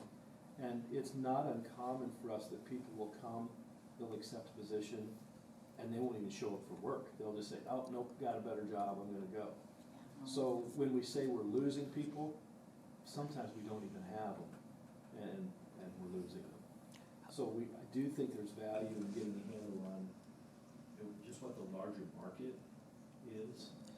How soon could we have a survey ready to go for both current and former? And secondly, is there a way to have that survey hosted by like a local accounting firm that would be like an auditing, that way it's totally unbiased and that accounting firm could collect the results and then give it to our district so that there's no hesitancy to fill it out knowing it's coming from our district? Sure, there could be. The survey monkey is anonymous, isn't it? Yeah, it is. Maybe an entity like the chamber maybe could facilitate it. In terms of, how quickly could something be developed, you were calling, we gave the Prime Committee a long list of survey excellent questions. I think if you wanna weigh in on which questions you want, a survey is relatively easy to do if you know what questions you're asking. Wouldn't be that many. Yeah, I think you're right. I don't think. We need to bring them to the table. Yeah, I think so too. Thanks, Ron. Thanks, Ken.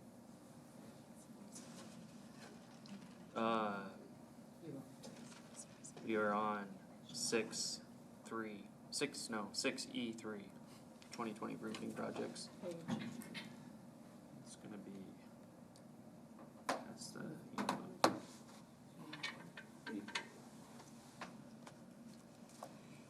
This is same song, second verse, so to speak. Same type of thing we're doing for the stadium, we need to do for the roof projects, because that's gonna be over 200,000. I know it's more than that. We've got some, two different, I can't remember, it says in there who we're at, Emerson and Irving, I believe. Yep. So we need to approve the specs for the summer projects and then set a time for the public hearing, which would be the 16th of March.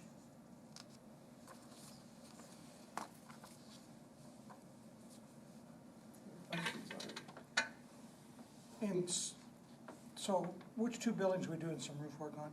Whittier and Irving, I believe, isn't it? Whittier and Brown. Okay. I have no problem moving to approve the specs, which I think is the first motion we need. Second. motion made by Ken, seconded by Lauren. Any further discussion? All those in favor say aye. Aye. Opposed? 7-0. Public hearing next. I move that, set the public hearing on this for March 16th at 5:30 PM. Motion made by Ken. Second. Seconded by Carolyn. Any further board discussion? All those in favor say aye. Aye. Any opposed? And then the monthly financial reports. And you'll see the balance sheet, look through, it's interesting as you look at the general fund, our biggest fund, we are within $5,000 of being the same balance as we were a year ago. Granted, our expenses have increased, but kind of shows that we're trying to chug along at the same pace and keep that same balance at the end of the year. That sounds like it's more ironic than actual, because you just never know. The other funds look fine. I wanted to really point out to our self-insurance fund, this is the second one from the right, from the right on the top. It's new this year. We are meeting with our insurance committee this Friday to review it, just to give them a kind of a update on it, but also look at where we go next year. Right now, between our health and dental, we've got we're under $500,000 on a balance to carry, so that means our claims have come in less than what we want this to be that way. There's we have to actuarially have a certain amount once the year ends to be able to move forward. So this is the first year, so there's a lot of firsts for me, so I'm learning as I go, but have good advice from other schools that have done this for many, many years, so. And there tends to be seasonality with health, so chances are. We'll see where that goes. But that's, right now, we're trending, we're in a good trend right now. Other schools that have had self-funding, I believe West Des Moines is one that I've talked with. They've had 8 years where they've not increased their rates. However, this year they had a large increase. They'll still be able to not expose the staff to the largest piece of the increase, but because they have a balance to offer for that. Pella's in the same boat. I think Pella's going on 4 or 5 years, no increase. You do get increases sometimes, like Ankeny a couple of years ago, I think had a 23% increase that they bought down to like 7%. But if we would get a huge increase. That's where this balance helps to offset. You can more manage your your rates so that your people aren't hit with a 30% increase, which in a purely fully funded program, you are. You just take what they give you. So we're trying to be fiscally responsible with that.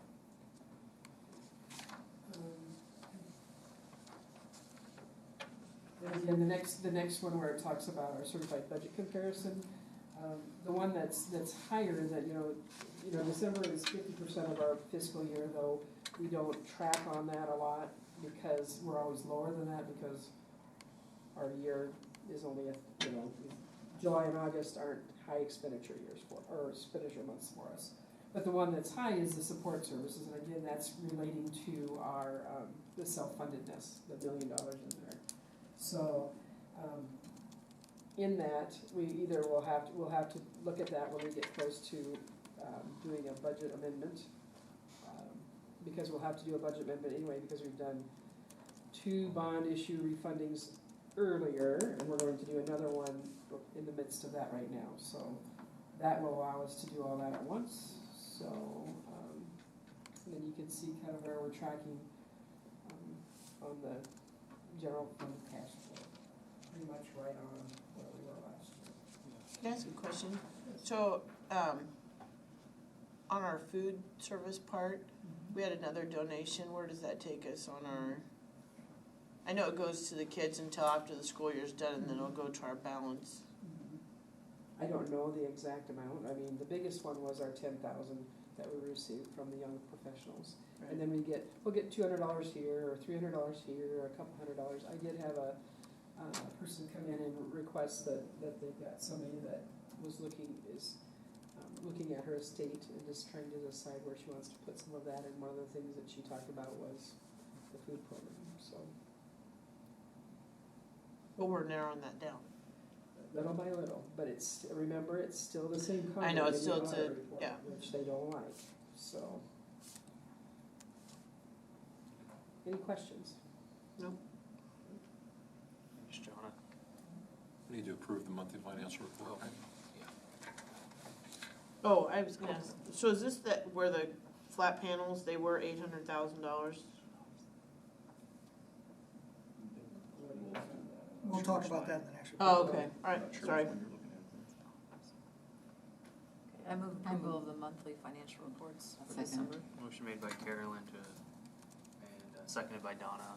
Any further board discussion? All those in favor say aye. Aye. Opposed? 7-0. And I heard Ken volunteer for the financial report, so. Well, it was kind of easy because she just gave what we spent the principal part of the meeting on, was the report on the insurance. Yep, it is And true. she very succinctly reported that, so I have nothing to add on that one. There was an update on the cost, because we're concerned with cost and everything, the auditorium safety update, and that was the rigging that we were talking about in that particular situation. Rough ballpark on that was in, what was the rough ballpark? 200,000 plus, probably. 200,000 to 300,000, and money is available both in PEPAL and SAFE for that. You know, she always plans contingencies and things of that nature. And that's on the rigging? That's the rigging, that's the safety portion of it. Right. Then the district will be replacing classroom projectors with new flat panel displays. The cost is approximately $800,000. And there's a difference of opinion on, or there's a maybe difference of opinion, start to think of where that money should come from. One recommendation was to take it out of the general fund because for unusual reasons, very valid, we have a bump in the general fund for 1 year. It's not going to continue the year after. And it is in the $800,000 range. So one of the thoughts processed was, you know, this would be a good thing, about the same price to do to take care of that buy down. I say a little bit differently that, you know, that's money that we get to spend even if it's only for 1 year for salaries. Is there anything we can do in the district in maintenance and working with kids where we can have somebody for 1 year and really help out situations?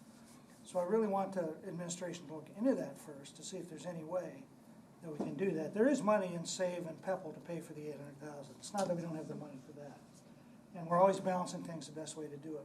But general fund is the only money we can use for salaries or for contracted services, if I'm saying that correctly on that.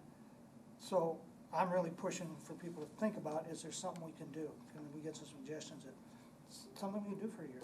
Is there, the one I said, is there somebody who can have, even if it's only for a year, to train associates? Is there, something else to think about? But we've already bought There's a difference of opinion. I don't know if the rest of the committee jumped with me on that. We've already bought the projectors though, right? It's not been said, I mean, we've ordered them right now. We just don't know what Yeah, fund we're taking them out of. We can take it out of one fund Okay. or another. Yeah, It's legal in general fund, SAVE or PEPAL, so. Ken, back to your question, this is something I've spoke with Art about too, when I was out talking to different nurses and stuff. We do have a nurse in one of the school districts that is acting as a health associate, but she's a full-blown RN. So, as far as that money shift, maybe to move her to. But it's 1 year. It's just 1 year. It's only 1 year. We don't have it the following year. Now, we still have, and maybe it's the next HR committee, we'll be talking about positions and stuff. Yeah. We still I'll have the bring that $440,000 we saved, Right, okay, yeah. to build into that for, Okay, so what's this called? What's the name of this again that we only have for 1 year? No, in our it's- general fund, we have an It's just general fund, $800,000 bump. Oh, we just have that, It's for just 1 that. year we can use it. Yeah. And you can't carry that over.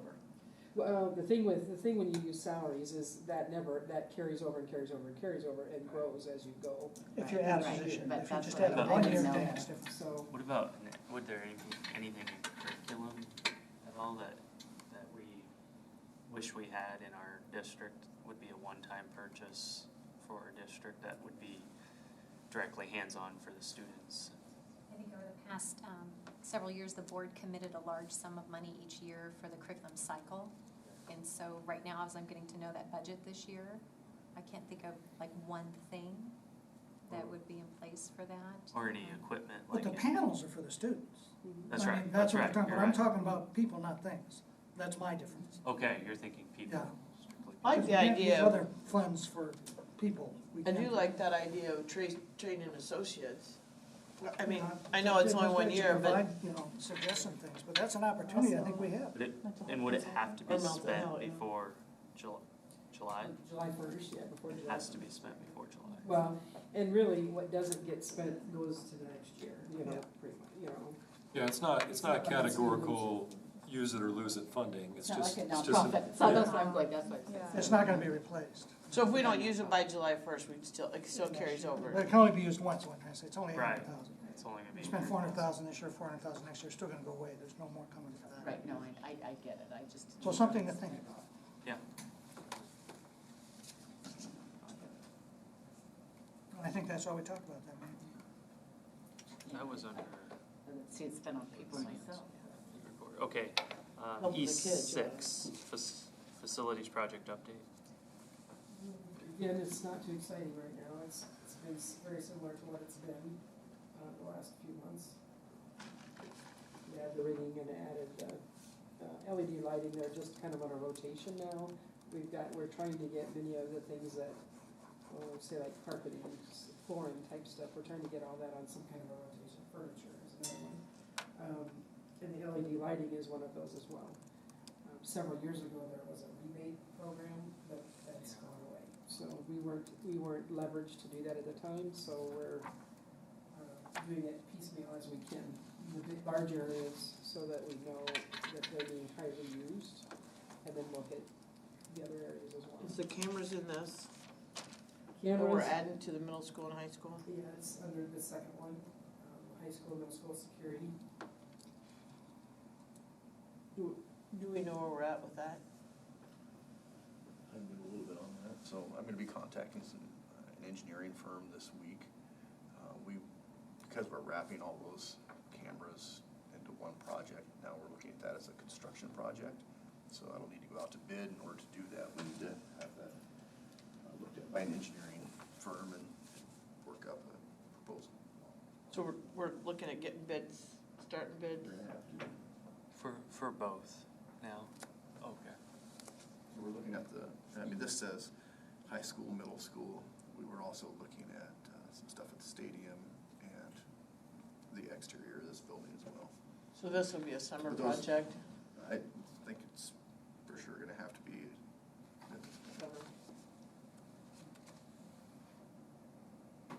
Ben, do you think at this point, our elementaries are Sorry. fine without cameras? Do they have a system? Is that something the safety committee has on their radar at all? I mean, I think obviously in a perfect world, you want camera coverage in all of your schools, but it comes down to cost. So I think where we stand now, we're making good progress forward. I think we've talked before, I mean, that's definitely in the future plans as that's available, but I just don't know right now that it would fit financially. Wait, do you know a ballpark figure, just off the top of your head? Have you got any kind of? No, I mean high school, middle school. We had the high school. You kinda had the, you had a, I think the high school was around 80 to 90.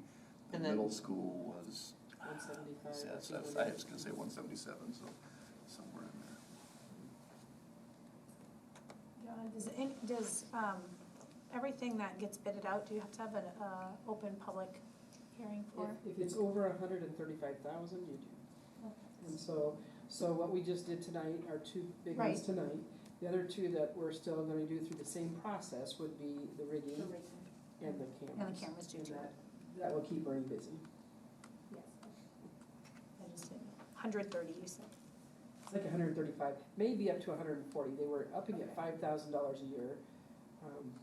But if you're that close, you should be bidding it out anyway. Yeah, because you don't, you can't predict with that much certainty Yeah. where the bids are gonna come in. With the first bid we got from the greenhouse was, we were estimated, everything was estimated to be 100,000 or less, and so we thought that should be fine. It came in at 209. Yeah, so we. Do you, I'm just playing devil's advocate, do you think in the public hearing, we're gonna have pushback on why the middle schools and high schools get camera and we're not looking at the elementaries yet? Well, I think that, again, we're moving forward, like Ben said, I think that has to be kind of. we gotta take baby steps. And Where's this money, where will this money come out of, the cameras? this money is, it's either Pebble or Save, it's one of, I can't recall which. Again, like I said, I use those, I look at those together, Right. but.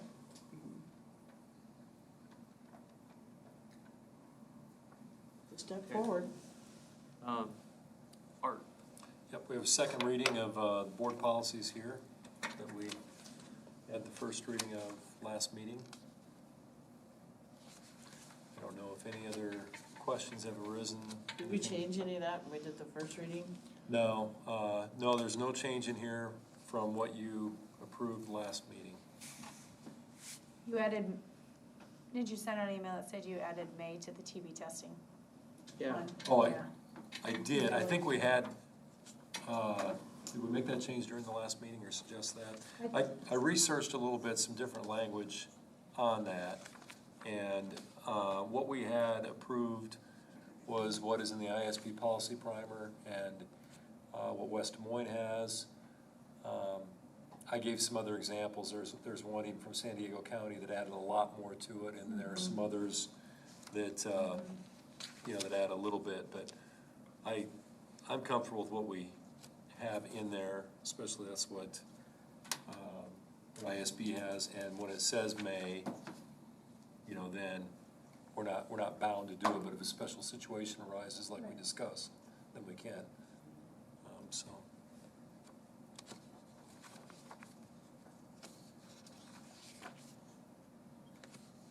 Nobody has any questions. I'll move approval of the second reading of the policies. Second. Motion made by Ken, seconded by Lori. Any further board discussion? All those in favor say aye. Aye. Opposed? And one of those, Jonna, too, just a reminder for us, that 210.E1, that exhibit has a little bit modified board agenda, so the board agenda will look a little bit different going forward, so. Which we kind of felt that today, as we shifted things around, the new agenda reflects better how we're doing board meetings now, so.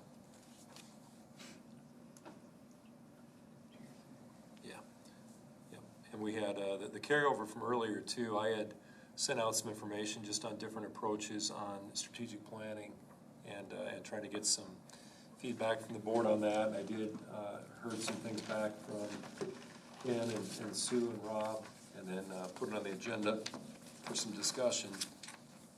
And just to kind of summarize different approaches that I talked about, what I think I've heard from board members, different conversations, our current structure that we have, the page of our strategic plan, we have those 5 goal areas, and then we have theories of action, we have our mission, vision, beliefs.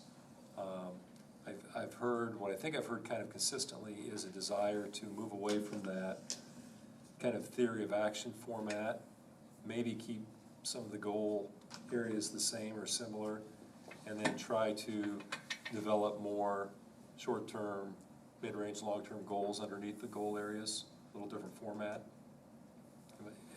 Am I capturing what I've heard correctly?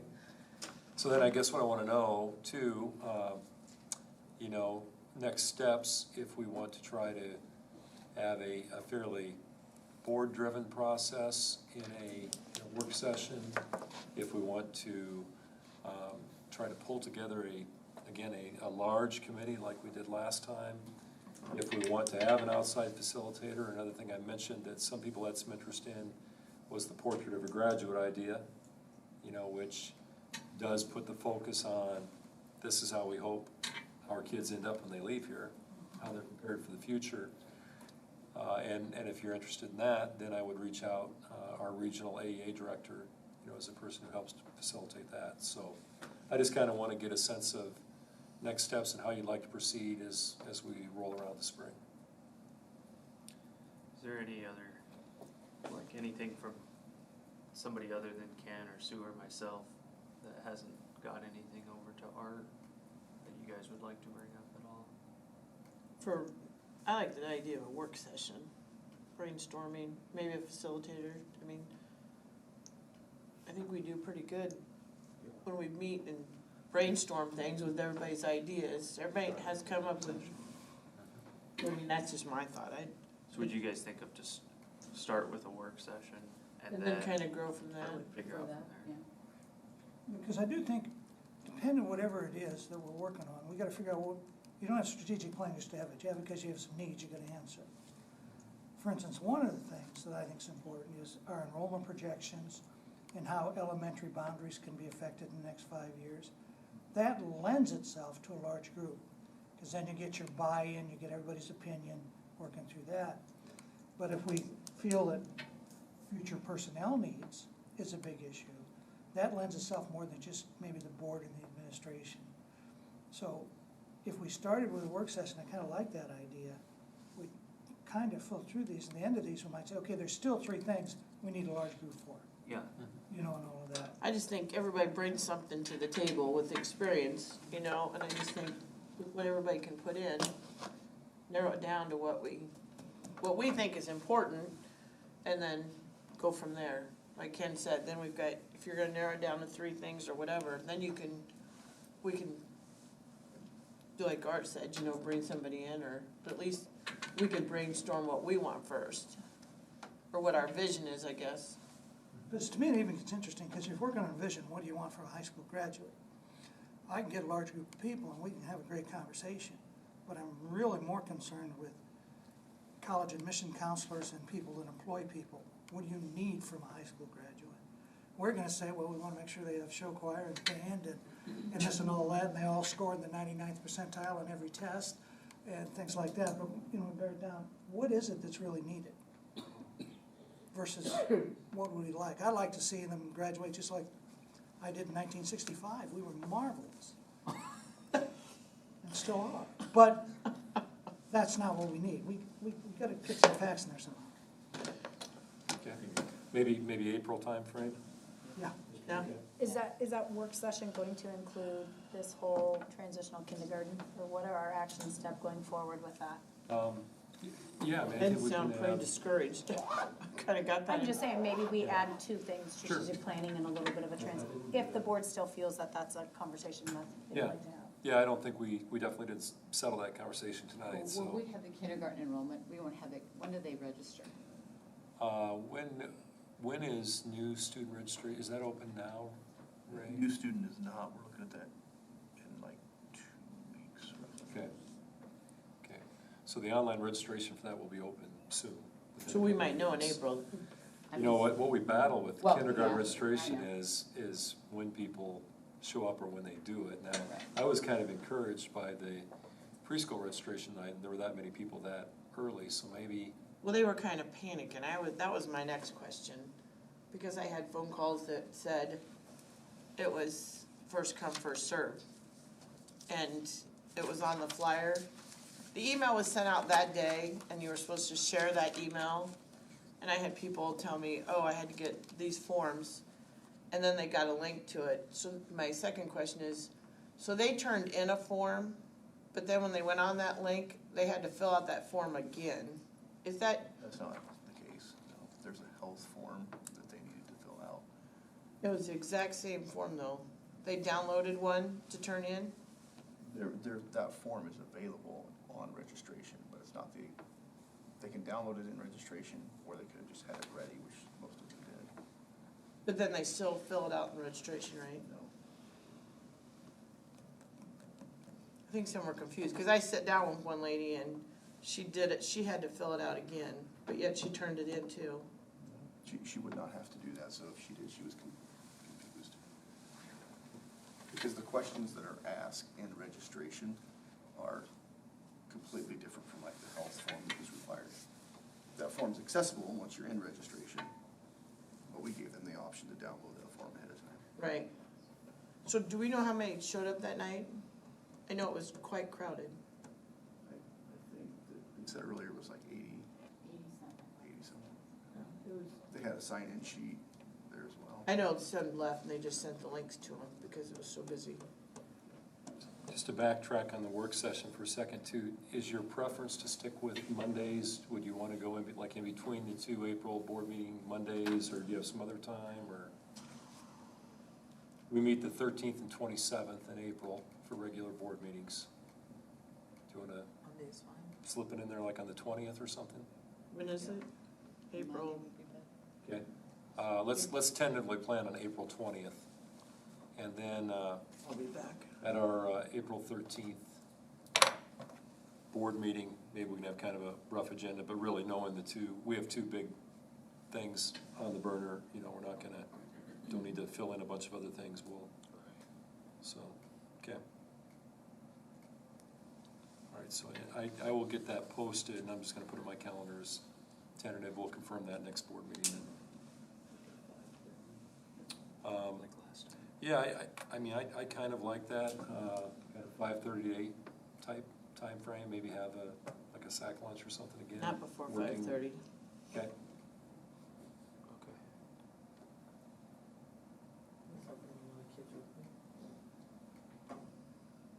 Kids can come play in Ron's office while we meet. I'm just telling.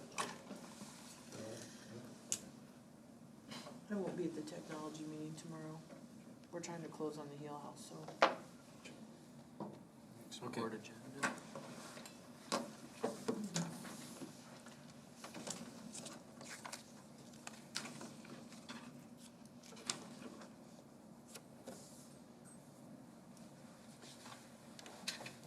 Oh, Hey, Art, when can I get on the agenda in April for the Heel House to present to the board what we're doing? Yeah, either one, whenever you're ready. Okay. It'll be April, we should be closed by then. 13th so- or 27th, just let me know, and we'll get you on there. Okay. I got down the end of my agenda. Did you get down the end of yours, Rob? yeah, almost. The 6A1 on the next board agenda says Laura Ingalls Wilder, they're gonna oh wait, no, we're gonna move that, right? Yeah, we We're gonna actually move it. are. We're gonna move it to April. Laura Ingalls Wilder is in line to get another PBIS award, but it won't be officially out until middle of March. We'll know a little more. So they probably will be at the April 13th meeting, sharing some information with us. Emerson will be at April 27th. Rob suggested, and I like the idea a lot, that we start regularly rotating through our schools and kind of, sharing the good things that are going on there and things we're proud of. And So we're kind of getting that rotation going. So we'll plan to start that in April too. On the agenda for next time, we will be doing the preliminary budget. Then we'll know whether the question was yes or no, and Right. we would have that to then forward to the March 6th, or, April 13th, that's when you approve the budget. So we'll go through that as well. I guess one comment I would make, like if we have people coming in and talking, and I don't want this to come off wrong, but I think we should decide about what kind of time frame they have. Yeah, and I've been telling them 10 minutes. Okay, well, I don't care what we set it Yeah. at, but I think it's kind of hard when you're the presenter too. Right. Because maybe you have something that took half an hour, so you just talk about it again. Yeah. Or, Right, and what we had tonight, I mean, that would be a head coming and talking about transitional kindergarten, for example. That would not be a typical building presentation. No. I'm talking about if we have people coming in and talking about what they're doing. Yeah, I'm gonna tell them. I think it's disrespectful to tell them that we think it's about. Right, I'm this much gonna time, so. ask them to try to make it about 10 minutes, and Okay. then if there are questions from the board, then it's still only 15 total, Okay. so.